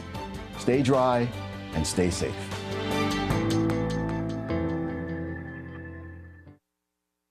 Thank you, Jamie. Thank you, Demetrius. Thank you to everybody who's been working on the whole resiliency initiative. We have a lot to be proud of as we look back 10 years ago. Unless there are any questions from the board, I'm going to move on to our routine board business. We begin with approval of the minutes, and then we'll hear from the committee chairs. The minutes of the September board meeting and of each committee have been distributed to members. Are there corrections or omissions? Okay. All right. If there are no corrections or omissions, the minutes are approved as distributed. Moving on to committee reports. Mr. Mack, would you deliver Bridges and Tunnels report? Good morning, everybody. The bridge and tunnels met, and there are no items this month. And all I can say is that concludes my report. And more bridges and tunnel offices. Message received. Board Member Chu, would you deliver the Joint Railroad Committee report? Sure. Co-Chair Lopez and I convened the joint Metro North and Long Island Railroad Committee on Monday, and we have no items to bring to the full board for consideration. Thank you, Mr. Chu. Thank you, Ms. Lopez. Ms. Mahaltzis for New York City Transit Committee. Chair Lieber, the New York City Transit and Bus Committee met on Monday and reports the following. This month, there are 5 procurement actions in total amount of $1,826,000,000, excuse me. 1 non-competitive procurement item in the amount of $7.2 million, 2 competitive procurement items in the combined amount of $1.8 billion. Am I saying that right? Yeah, and $1.8 $1.8 billion, excuse me, I'm sorry. And 2 ratification items in the total amount of $4.1 million. The committee recommends these items, and I move them. Is there a second? Okay. All in favor? Any opposition or abstention? The items carry. This concludes my report. Thank you. Mr. Zuckerman, would you, on behalf of our colleague, Mr. Solomon, deliver the capital program? I will, sir. The Capital Program Committee met on Monday and reports the following. There are 3 competitive action items for a total amount of $35.7 million. This committee recommends these items, and I move them. Second? Second. All in favor? Any opposition or abstention? The items are carried. This concludes the Capital Program Committee report. Mr. Zuckerman, would you continue with the Finance Committee? I will, sir. Thank you. This month, there are a total of 16 procurement items for board approval in the amount of $76.8 million. There's 1 non-competitive item for support of the new fare payment system in the amount of $13.5 million, and 15 competitive items, 14 of which is for the EAM program, and 1 for fare collection, the aggregate amount of $63.3 million. The committee recommends these items, and I move them. Is there a second? Second. Thank you. All in favor? Aye. Any opposition or abstention? The items carry. There are 5 real estate action items this month. They are the following. There are 4 for Metro North. I'll read them as per the script, which is 1, there's a license agreement with Laz Parking for a system-wide commuter parking operation and maintenance at various Metro North stations. There's a license agreement with the town of East Fishkill for a pedestrian trail in Hopewell Junction, New York. By the way, Hopewell Junction is lovely. They have great apple picking up there. If anyone would like to come up to Dutchess County, Michael, I'm sure we can meet. Where's Michael? Okay, Michael's, I don't see him. Anyway, Dutchess is lovely. Release of repurchase rights for a portion of the village of Croton on Hudson's commuter parking facility, and a mutual termination of lease for the Scarsdale Station building with the village of Scarsdale. That's a little tour you got of Westchester, Putnam, and Dutchess there, all folks. And then one long railroad item, license agreement with Ruchita Patel for retail space at the Jamaica Station. The committee recommends these items, and I move them. Second? Second. All in favor? Abstentions or opposition? The items are carried. And this concludes the Finance Committee report, sir. Final set of items for board considers related to labor agreements.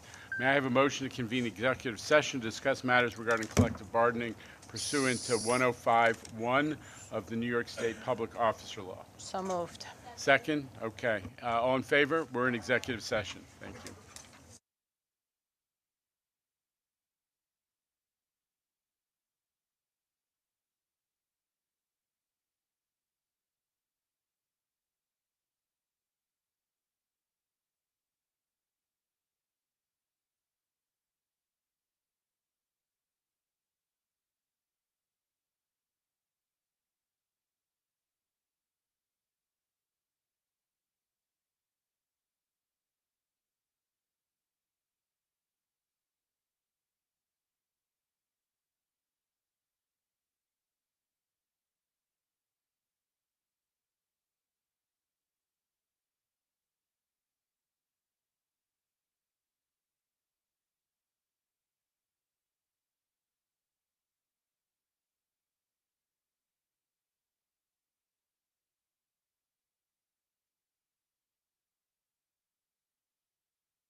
back in public session pursuant to motions made. May I have a motion to approve the labor agreements? No, no, we did that already. Resuming public session. While in executive session, the board discussed and voted affirmatively, which I neglected for a moment, on labor agreements between MTA and various labor unions. Now may I have a motion to adjourn the meeting? So moved. Second. All in favor? Aye. The meeting is adjourned.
Good afternoon. I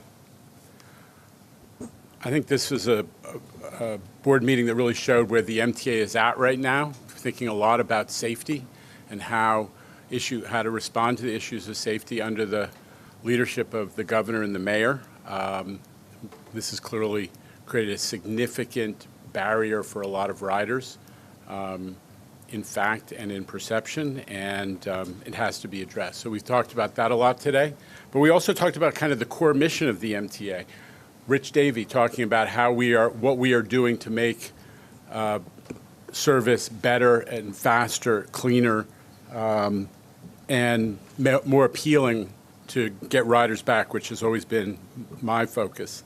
And Jessica Matthew talking about how we are going to, deal with, among other things, the problem of climate change by improving micromobility options and the connectivity for folks who can only get to subways or buses or commuter railroads with the use of bikes and other micromobility options. And we talked about something that has been at the forefront of the MTA's, both the criticisms and the story about the MTA, which is how do we do capital projects? Are we being efficient? Are we operating within reasonable budgets and schedules? And I just thought it was amazing that Mark was able to encapsulate the progress that's been made with how we manage capital projects in his report on Third Track. So that's kind of the balance that we continue the core mission, even though we are facing this huge challenge in the public safety area. So I think it was an important board meeting from all of those respects. So with that little introduction, we'll turn it over to Maestro Minton. Thank you, Jano. It is a privilege to be able to say one more time, Clayton Gusa of the New York Daily News. Two today, Jano. How are you? The first one's probably a comfortable question for you. What happens to the MTA in your eyes if Lee Zeldin gets elected governor? And do you stay on as chairman in that scenario? When I did my confirmation hearing, it's obviously for a term. Somebody asked me, why do you want this job? Mm-hmm.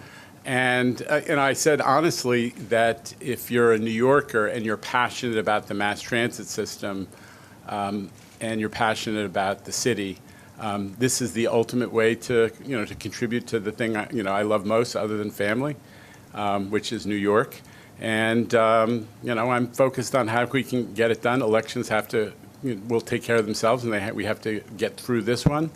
But right now our focus is on the stuff that I just talked about, which is how to deliver a safer system, better service, deliver the capital projects, and also change the world a little bit in terms of climate opportunities with things like micromobility. So that's where my head is at.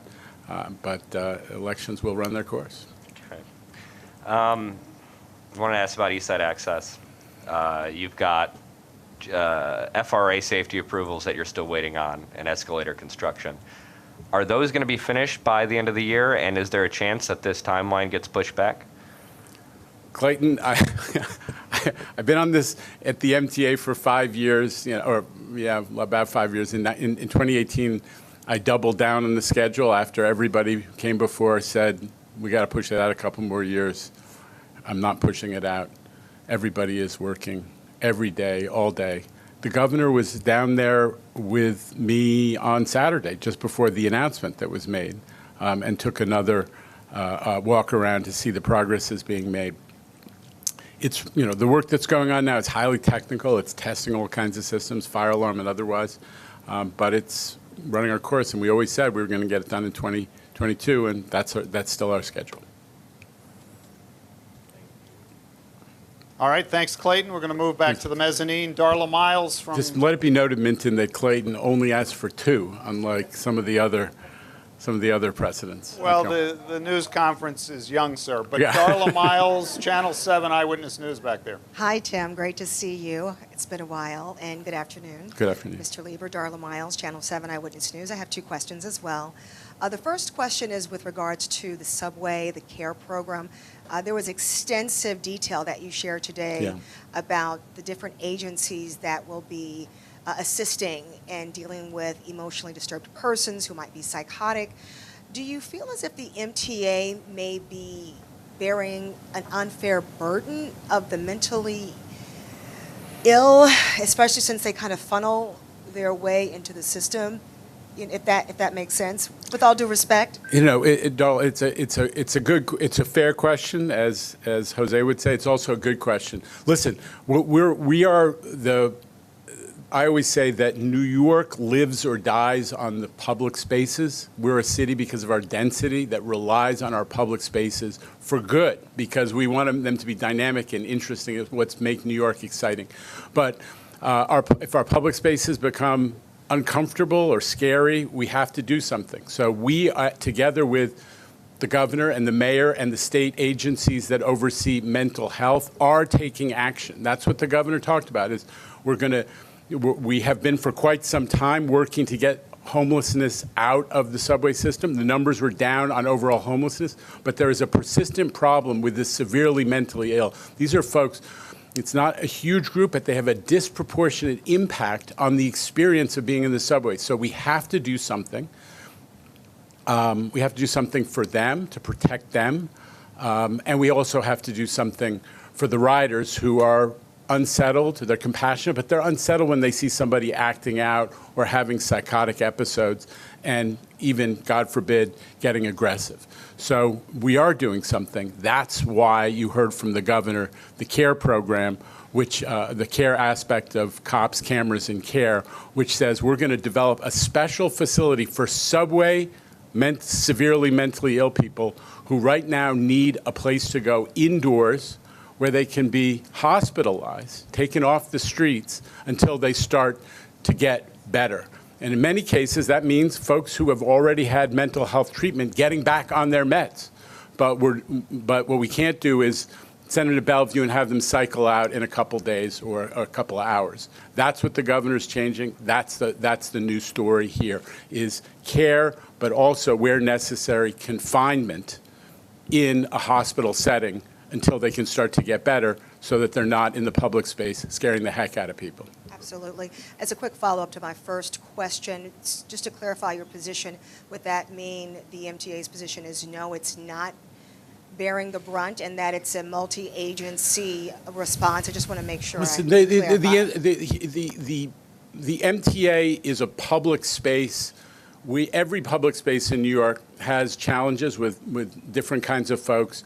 But we're a space where people feel confined and they feel vulnerable, and we must protect the safety and the perception of safety in that public space. That's why you saw that proposal and that initiative from the governor to get severely mentally ill people out of the subways and into care, like it or not.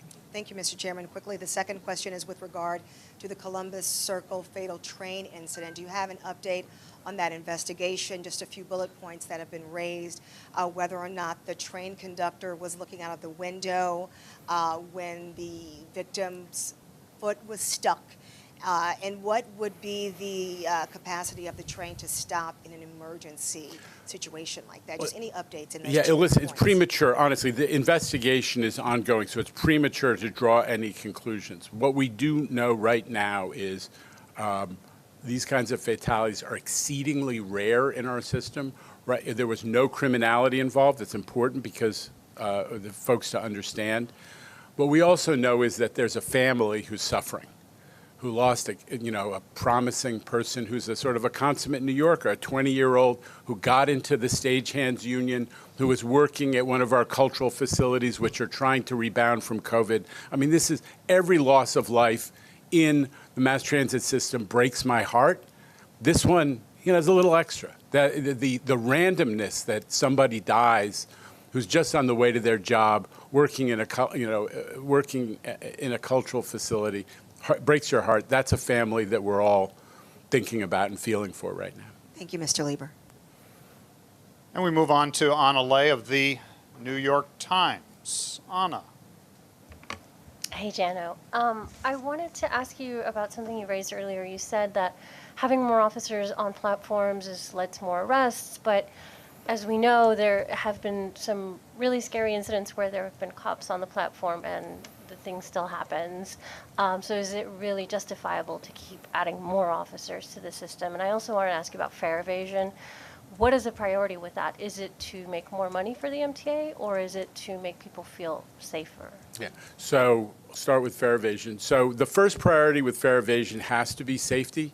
It has to be the goal of keeping out as many folks who might do crime or who are carrying weapons as possible.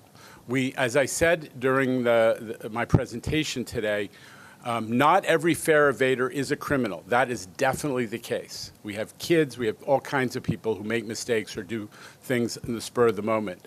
But overwhelmingly, the criminals are fare evaders. So if we do a decent job of discouraging fare evasion and stopping people who are engaged in it, we're going to catch a lot of criminals. So it is very much first and foremost a safety initiative.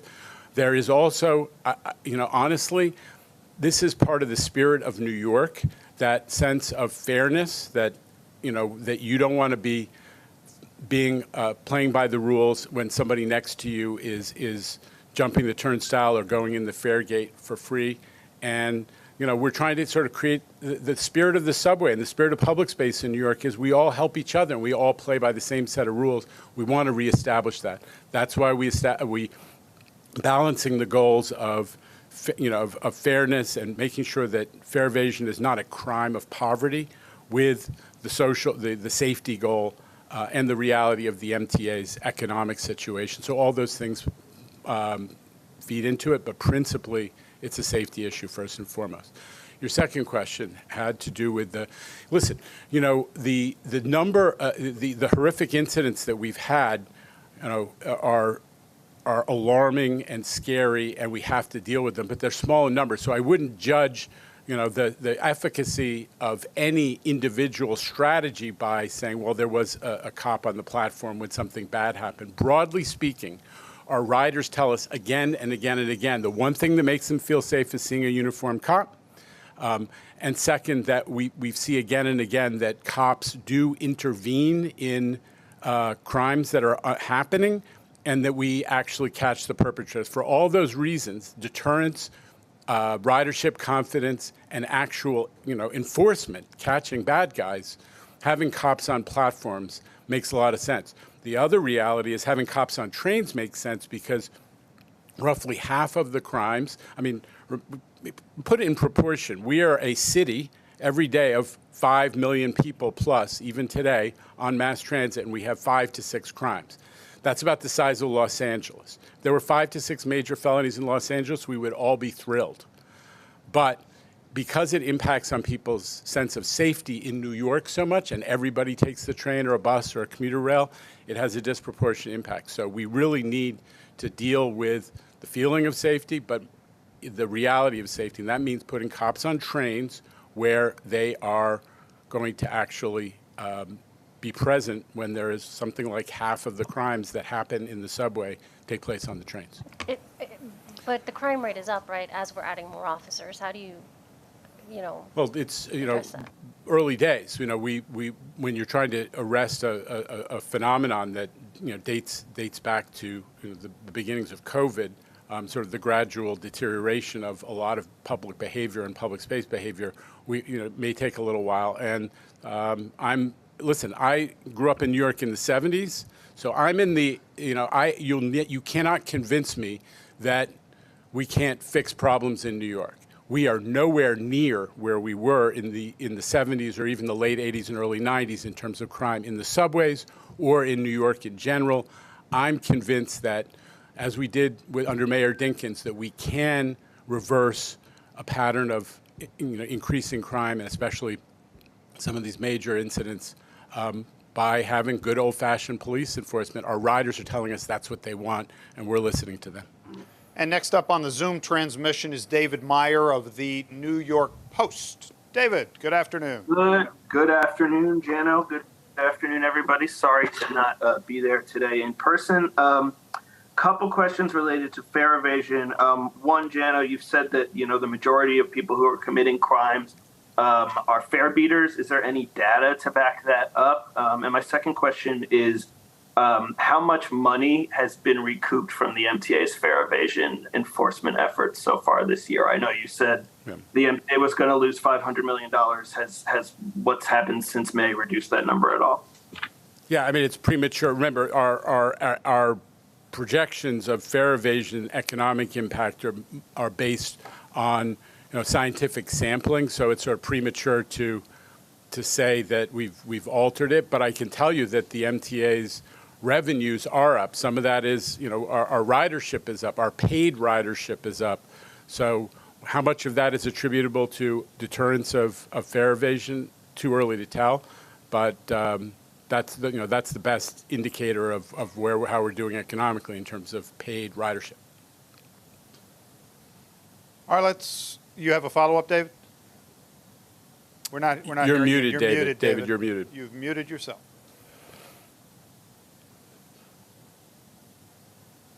There it is. No. Nope. All right, it's like a video game. If you get it back, we'll come back to you. In the meantime, I'm here. Oh, just in time. It's weird because you unmute me, and then I unmute me, and then I mute myself. It's a whole thing.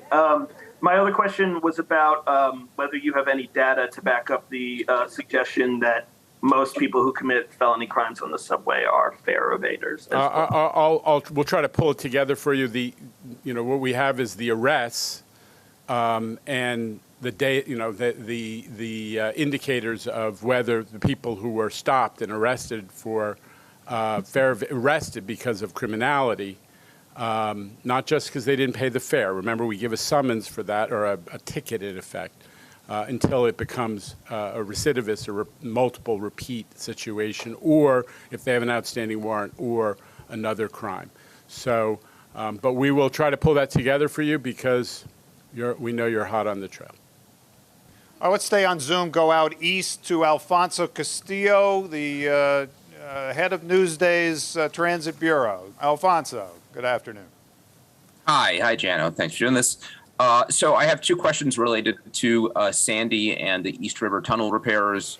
As you know, we're coming up on the 10th anniversary. I listened to the presentation on Monday detailing all the progress you've made with Sandy. One thing that's not done that I know is not your project, Amtrak's project, repairing the East River tunnels. As I understand it, the work that's going to go on is one of the reasons why you're not going to offer as much service as you do right now at Penn Station and once you start running to Grand Central Madison. So can you talk a bit about that? I mean, how much of a hindrance, how hamstrung is the MTA by the fact that the railroad is going to be down one tunnel for a number of years at Penn Station?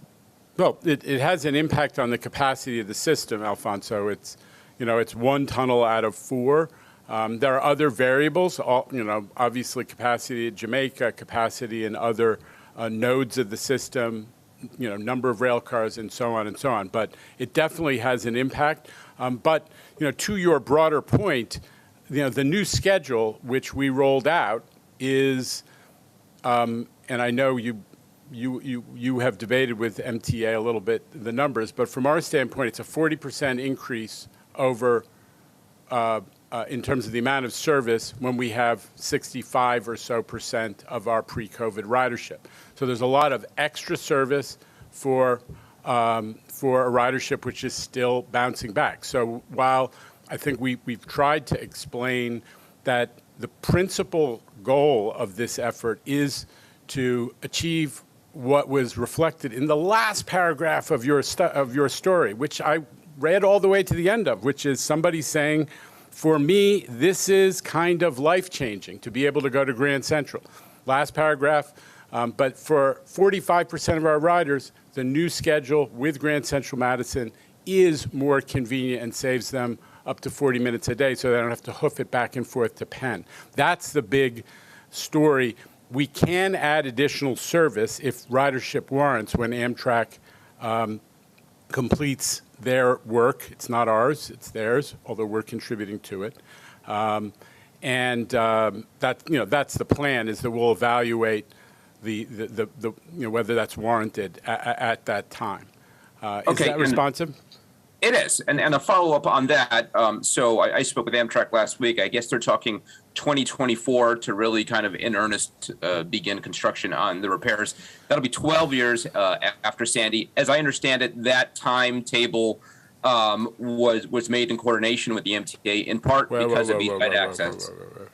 Amtrak didn't design the project, right? So like it is now being worked designed into the schedule based on where they are, right? So let's just be clear. It was worked into the schedule based on where they were in the design process and whether they were ready to go, okay? Right, but as I understand it, one of the factors in their timeline is an agreement with the MTA that it was best to take on this work after East Side Access was complete, and you had some redundancy into Manhattan. So can you talk about that and whether it was a good idea to push these repairs back so many years? You're talking now it'll be a dozen years before this work gets started.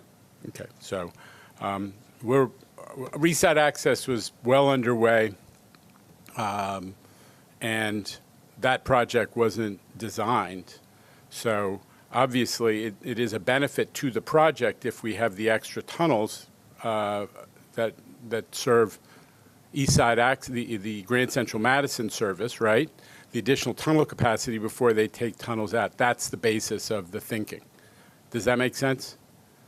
I mean, that's the whole story, Alfonso, which is they didn't have a design project, but they knew that when we finished Grand Central Madison East Side Access, that we would have additional cross-Hudson capacity that would offset what they were taking out of service to some extent. So is it suffice to say you would have liked to have seen this done sooner? I am anxiously looking forward to all of those. You know, we did 9 tunnels in the time since Sandy, and without, several of them without shutting down, the L train, the F train, Rutgers Tunnel. They didn't want to go that way, but we are very much looking forward to having the additional capacity and flexibility that their project will deliver.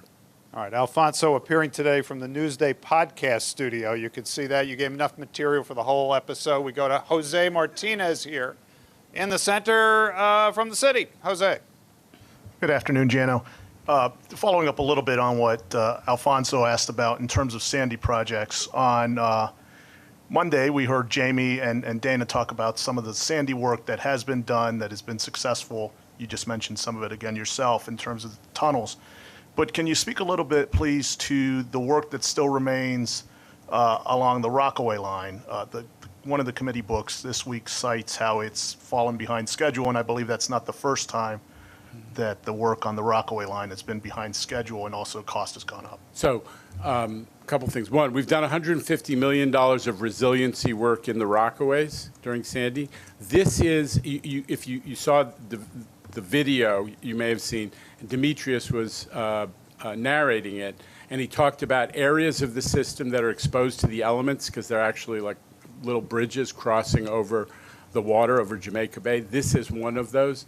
So it is a complicated project. It also needs to be carefully coordinated with the community because it has impacts on A-train service in and out of the Rockaways, which is obviously important to that waterfront community. So, and we're also, like many projects, trying to manage the contracting community's capacity. We're doing so much work that the contracting community sometimes asks for more time to evaluate and bid a job. You heard from Mark Roche today about how much we're relying on with these design build projects. It's not a question of you just give them a bunch of drawings and then they price it and send them back in for low bid.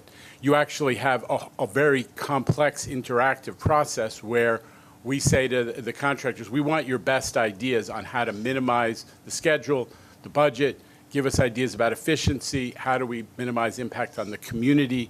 So there's a lot of back and forth. Sometimes contractors as a group will say, you know what, we need another month. I think this is one such occasion where they're doing so much different work, and it's a not unlimited pool of contractors, and to get good bids where they put their thinking caps on budget and schedule sometimes requires giving them a little more time. This, I think, is one such instance. And do you Now, have can I talk about what remains in the Sandy program, or you want to continue on another topic? What remains is the East River tunnels, a bunch of work that is attributable to the fact that we got better bids on a lot of the Sandy work than expected. So the result was that we had extra money and we could do extra projects, which we're now doing. And otherwise, it is almost all projects, other than those two categories, that rely on some third party, like a utility or another government agency, in order for the work to proceed. So, if you're really interested in it, we can dig in, but that's what remains principally on the Sandy program. And on the Rockaway line, is it on weekends that the riding public will mostly feel that impact in terms of work being done there? I think it may be longer outages than just the weekends, but and that's one of the reasons that time is being taken to make sure that there's community dialogue and elected official dialogue. All right, reporting for Streets Blog, Kevin Duggan. Kevin. Welcome to your new job, Kevin. Thanks, John. I've got two questions. First one is, I think you referenced on the Monday committee meetings that you had a meeting about the anti-Asian hate crimes. And I saw Pete Buttigieg was at that meeting as well.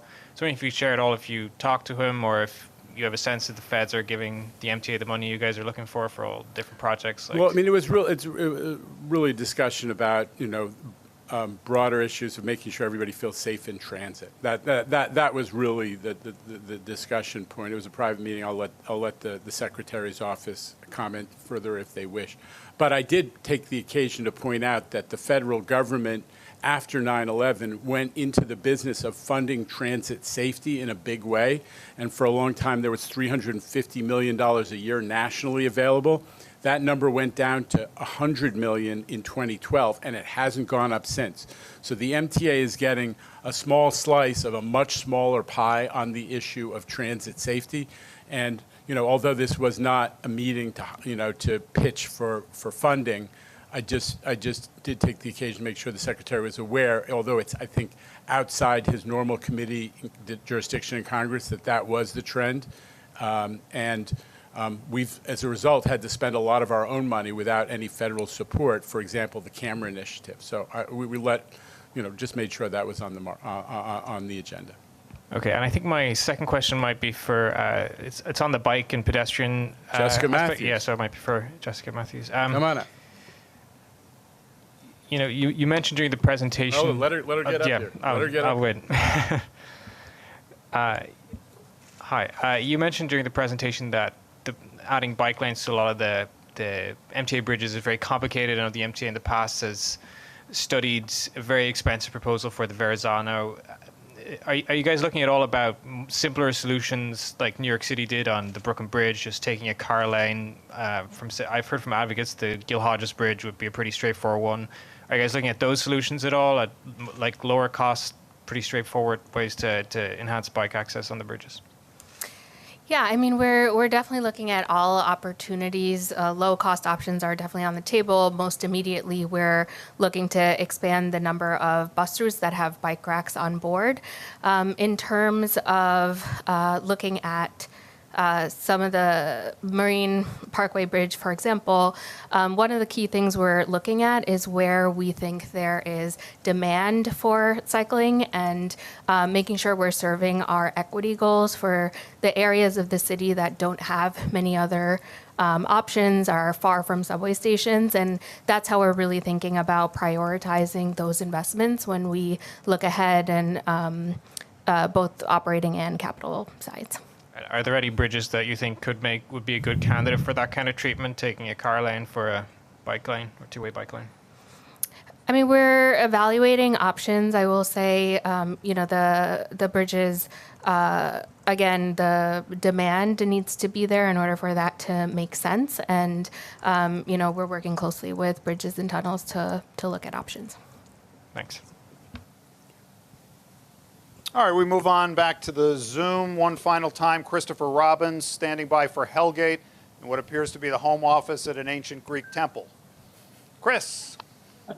Hello, I'm actually at the Earth Church on Avenue C. It's a bombed out Capital One bank branch. Long story. Anyway, thank you for doing this.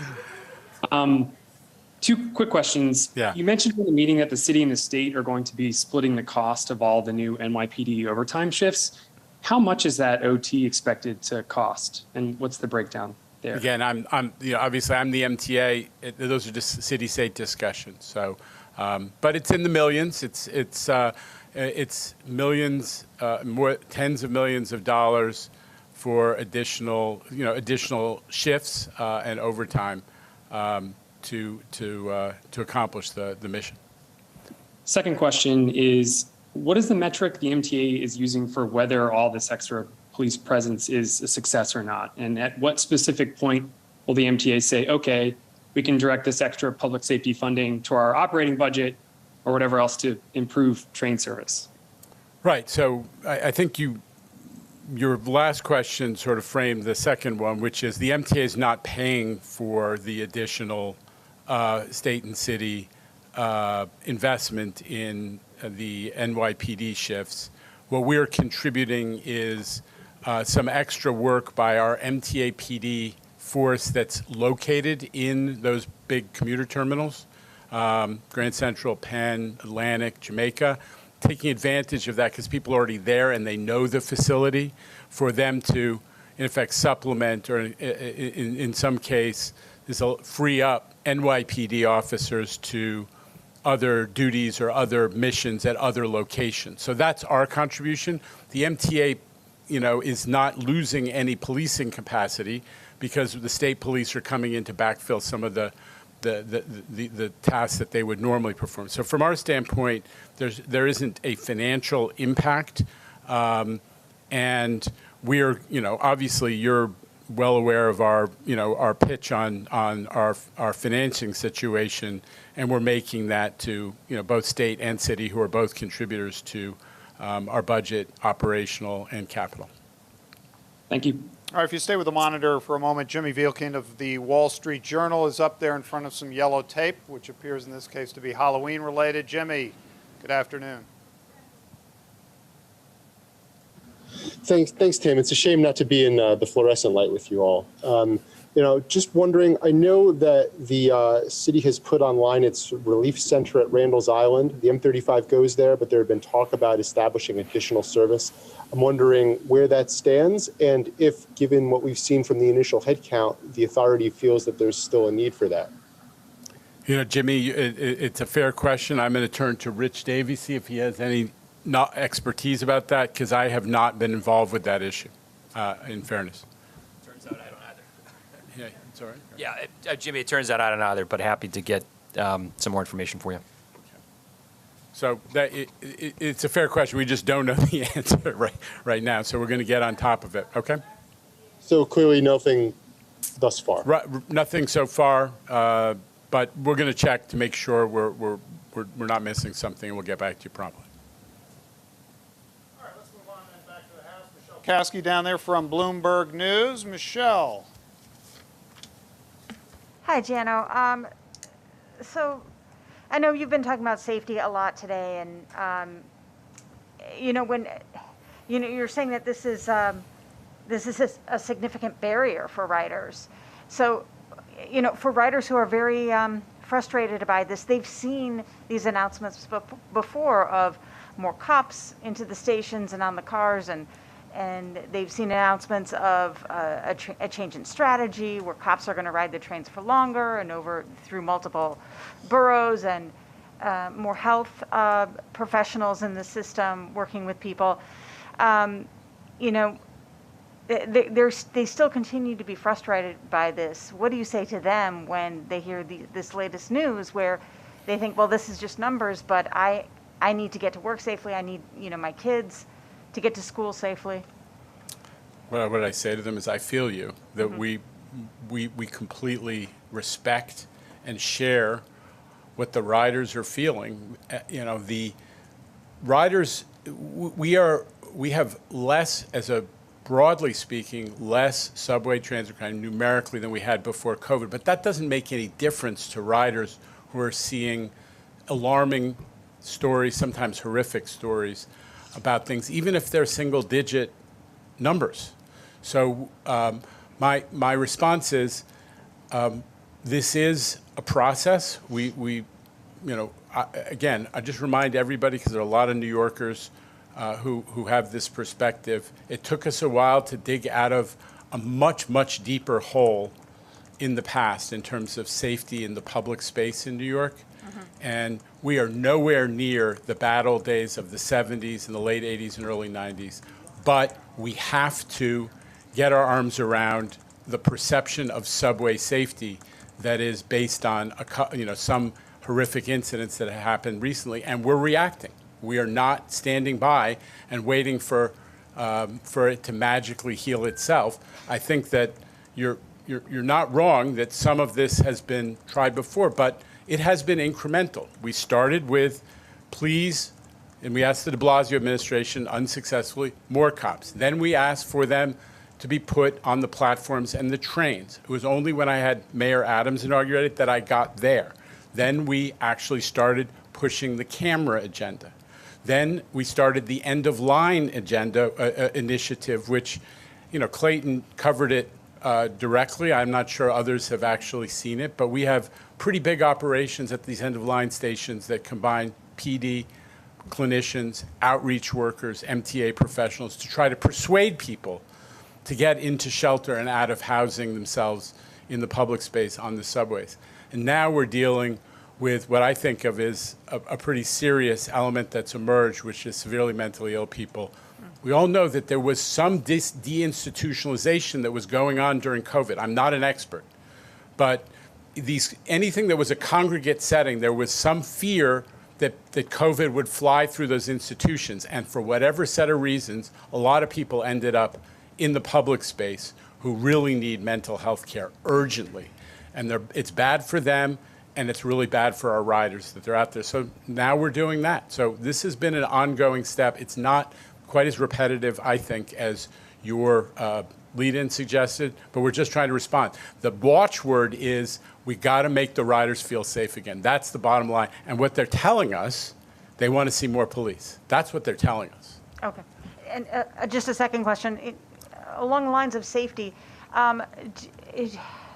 what about this issue of gaps between the subway platform and the subway trains?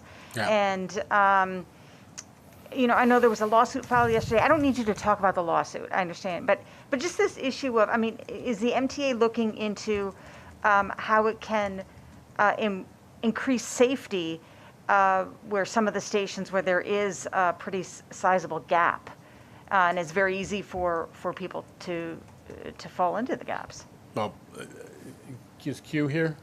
You want to join me up here? Does somebody have a handheld?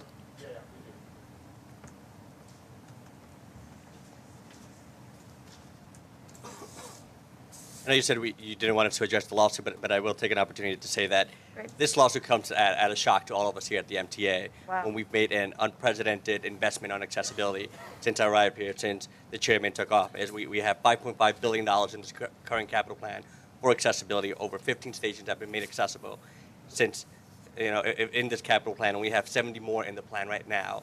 And a settlement that we came to in agreement with the disability community and advocates at the table with us. So we're really shocked. I'm a little disheartened that this came through, but we'll address it in the courts. Yeah, and so we're committed. This is part of ADA, and we've made a huge commitment to that, and we're going to keep executing.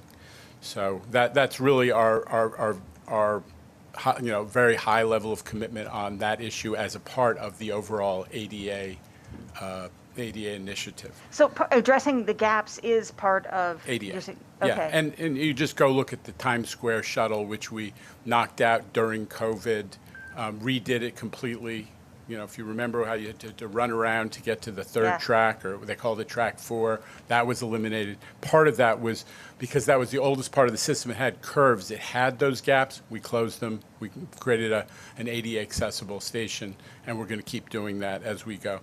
But, Michelle, and just because you forcefully raised the issue of safety, I just want to call out again, I did mention it during my remarks, but today, or last night, there was actually a fare evasion stop resulted in, it was an intervention of a guy who was on a train drinking. Cops intervened, checking the ID, outstanding warrant on a violent crime, results in a frisk, loaded gun. So fair evasion fair evasion enforcement, but also quality of life enforcement is just something that we have asked for, does yield results, and we don't know how many crimes are avoided when you actually take those kinds of actions, have those kind of results. In this case, the cops were successful, the NYPD was successful, and that's the approach that we're taking. All right, approaching the finish line, we see Ben Brockfeld here from AM New York. Ben, good afternoon. Welcome to the MTA's news conference. Oh, thank you. Thank you, Jano. Thanks for taking my questions. So I wanted to ask about the potential masks. A bunch of people testified to the board this morning requesting that you, or I guess the MTA, reinstate a mask mandate. Cases are going up. The other day it hit 20% in Manhattan, if I recall correctly. Is the authority giving any thought to reinstating a mask mandate, or taking some people were suggesting mask-only cars, or is there any is the authority considering a mask mandate or any similar things? Listen, I know you're new to the beat, but you may have noticed that there are a lot of issues on the MTA's plate. What we do in the public health areas, we defer to the relevant federal, state, in some cases city authorities. That's why this is complicated. I very much respect all the folks who feel strongly about mask wearing, but the MTA is not a public health expert, and we're going to defer to the folks who have that responsibility in establishing standards for all the public spaces. Ben, as you may have noticed, we had really high compliance, but what happened was so many public spaces became mask optional, and then the system started to, the compliance started to erode. Even before the public health authorities made their decision, we're going to defer to them every day on this issue, but also really respectful of our riders who have this concern and issue, and we're trying to be respectful of them by how we, what the signage we post and stuff like that. And I also wanted to ask about the new subway cars, the R211s. Yeah. You guys approved the $1.78 billion contract, Yes. The contract option for Kawasaki. Mm-hmm. I recall there being the delays. Obviously, there was COVID that caused delays, but I recall there also being labor issues at their plant in Nebraska, management issues, supply chain stuff. Are those issues resolved, and do you fully expect these new cars to be ready by 2025 as the board, as the MTA is putting out? Listen, project management is an inexact science, so I can't absolutely guarantee that a third party that I don't control will perform.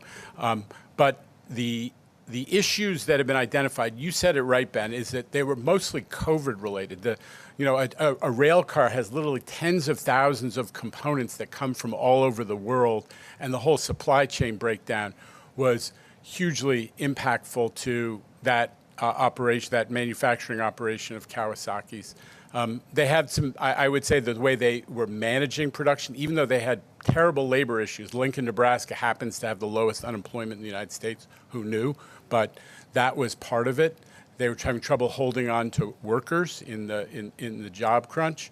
But our team has worked with them on all of the project management issues. It's just like managing a construction project, in the subway or Long Island Railroad. You have to stay on top of your contractor and make sure they don't make mistakes. But the reason we did this, we exercised the option, is twofold. One, these cars are performing really, really well. There are 130,000, so far the cars that we have in the system are getting 130,000 miles MDBF, mean distance between failures. That's mean they only break down every 130,000 miles on average. That's well beyond the goal. So far, the team is thrilled with the performance of these cars, so it made sense to get more. The other reality is If you're satisfied and you need more cars, you really ought to exercise the option rather than trying to go through a whole procurement process that you don't know and when it will be completed and so on. So it made sense to exercise the option, but we're going to try to stay on top of them and get, improve the performance. All right, so as we wrap up today, most of you saw yesterday Clayton tweeted that he is moving on and moving up somewhere else, going to be an editor. And I think now it's okay if I share the story. I had asked Clayton some time ago, would you ever leave the Daily News? And you'll remember you said, leave the Daily News. I am the Daily News. I'm the chairman. And then he said to me, but I tell you what, if the New England Patriots should ever lose to my Chicago Bears at Foxborough on Monday Night Football, then I'm gone. And look what happened. So we thought we would just celebrate the occasion of Clayton's moving up by taking a quick look back.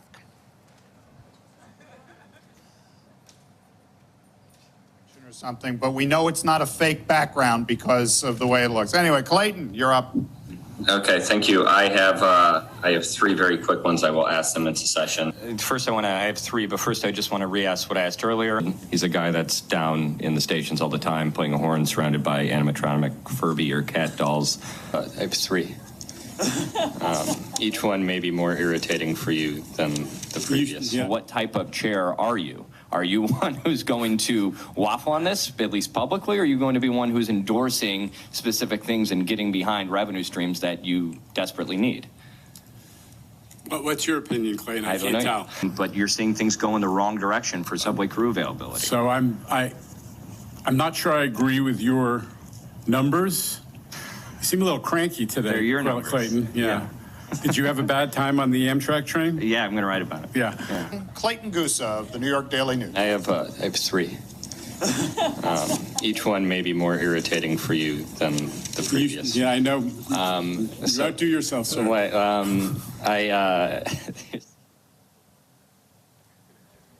It's been real. Thanks, everybody. Good afternoon from Lower Manhattan.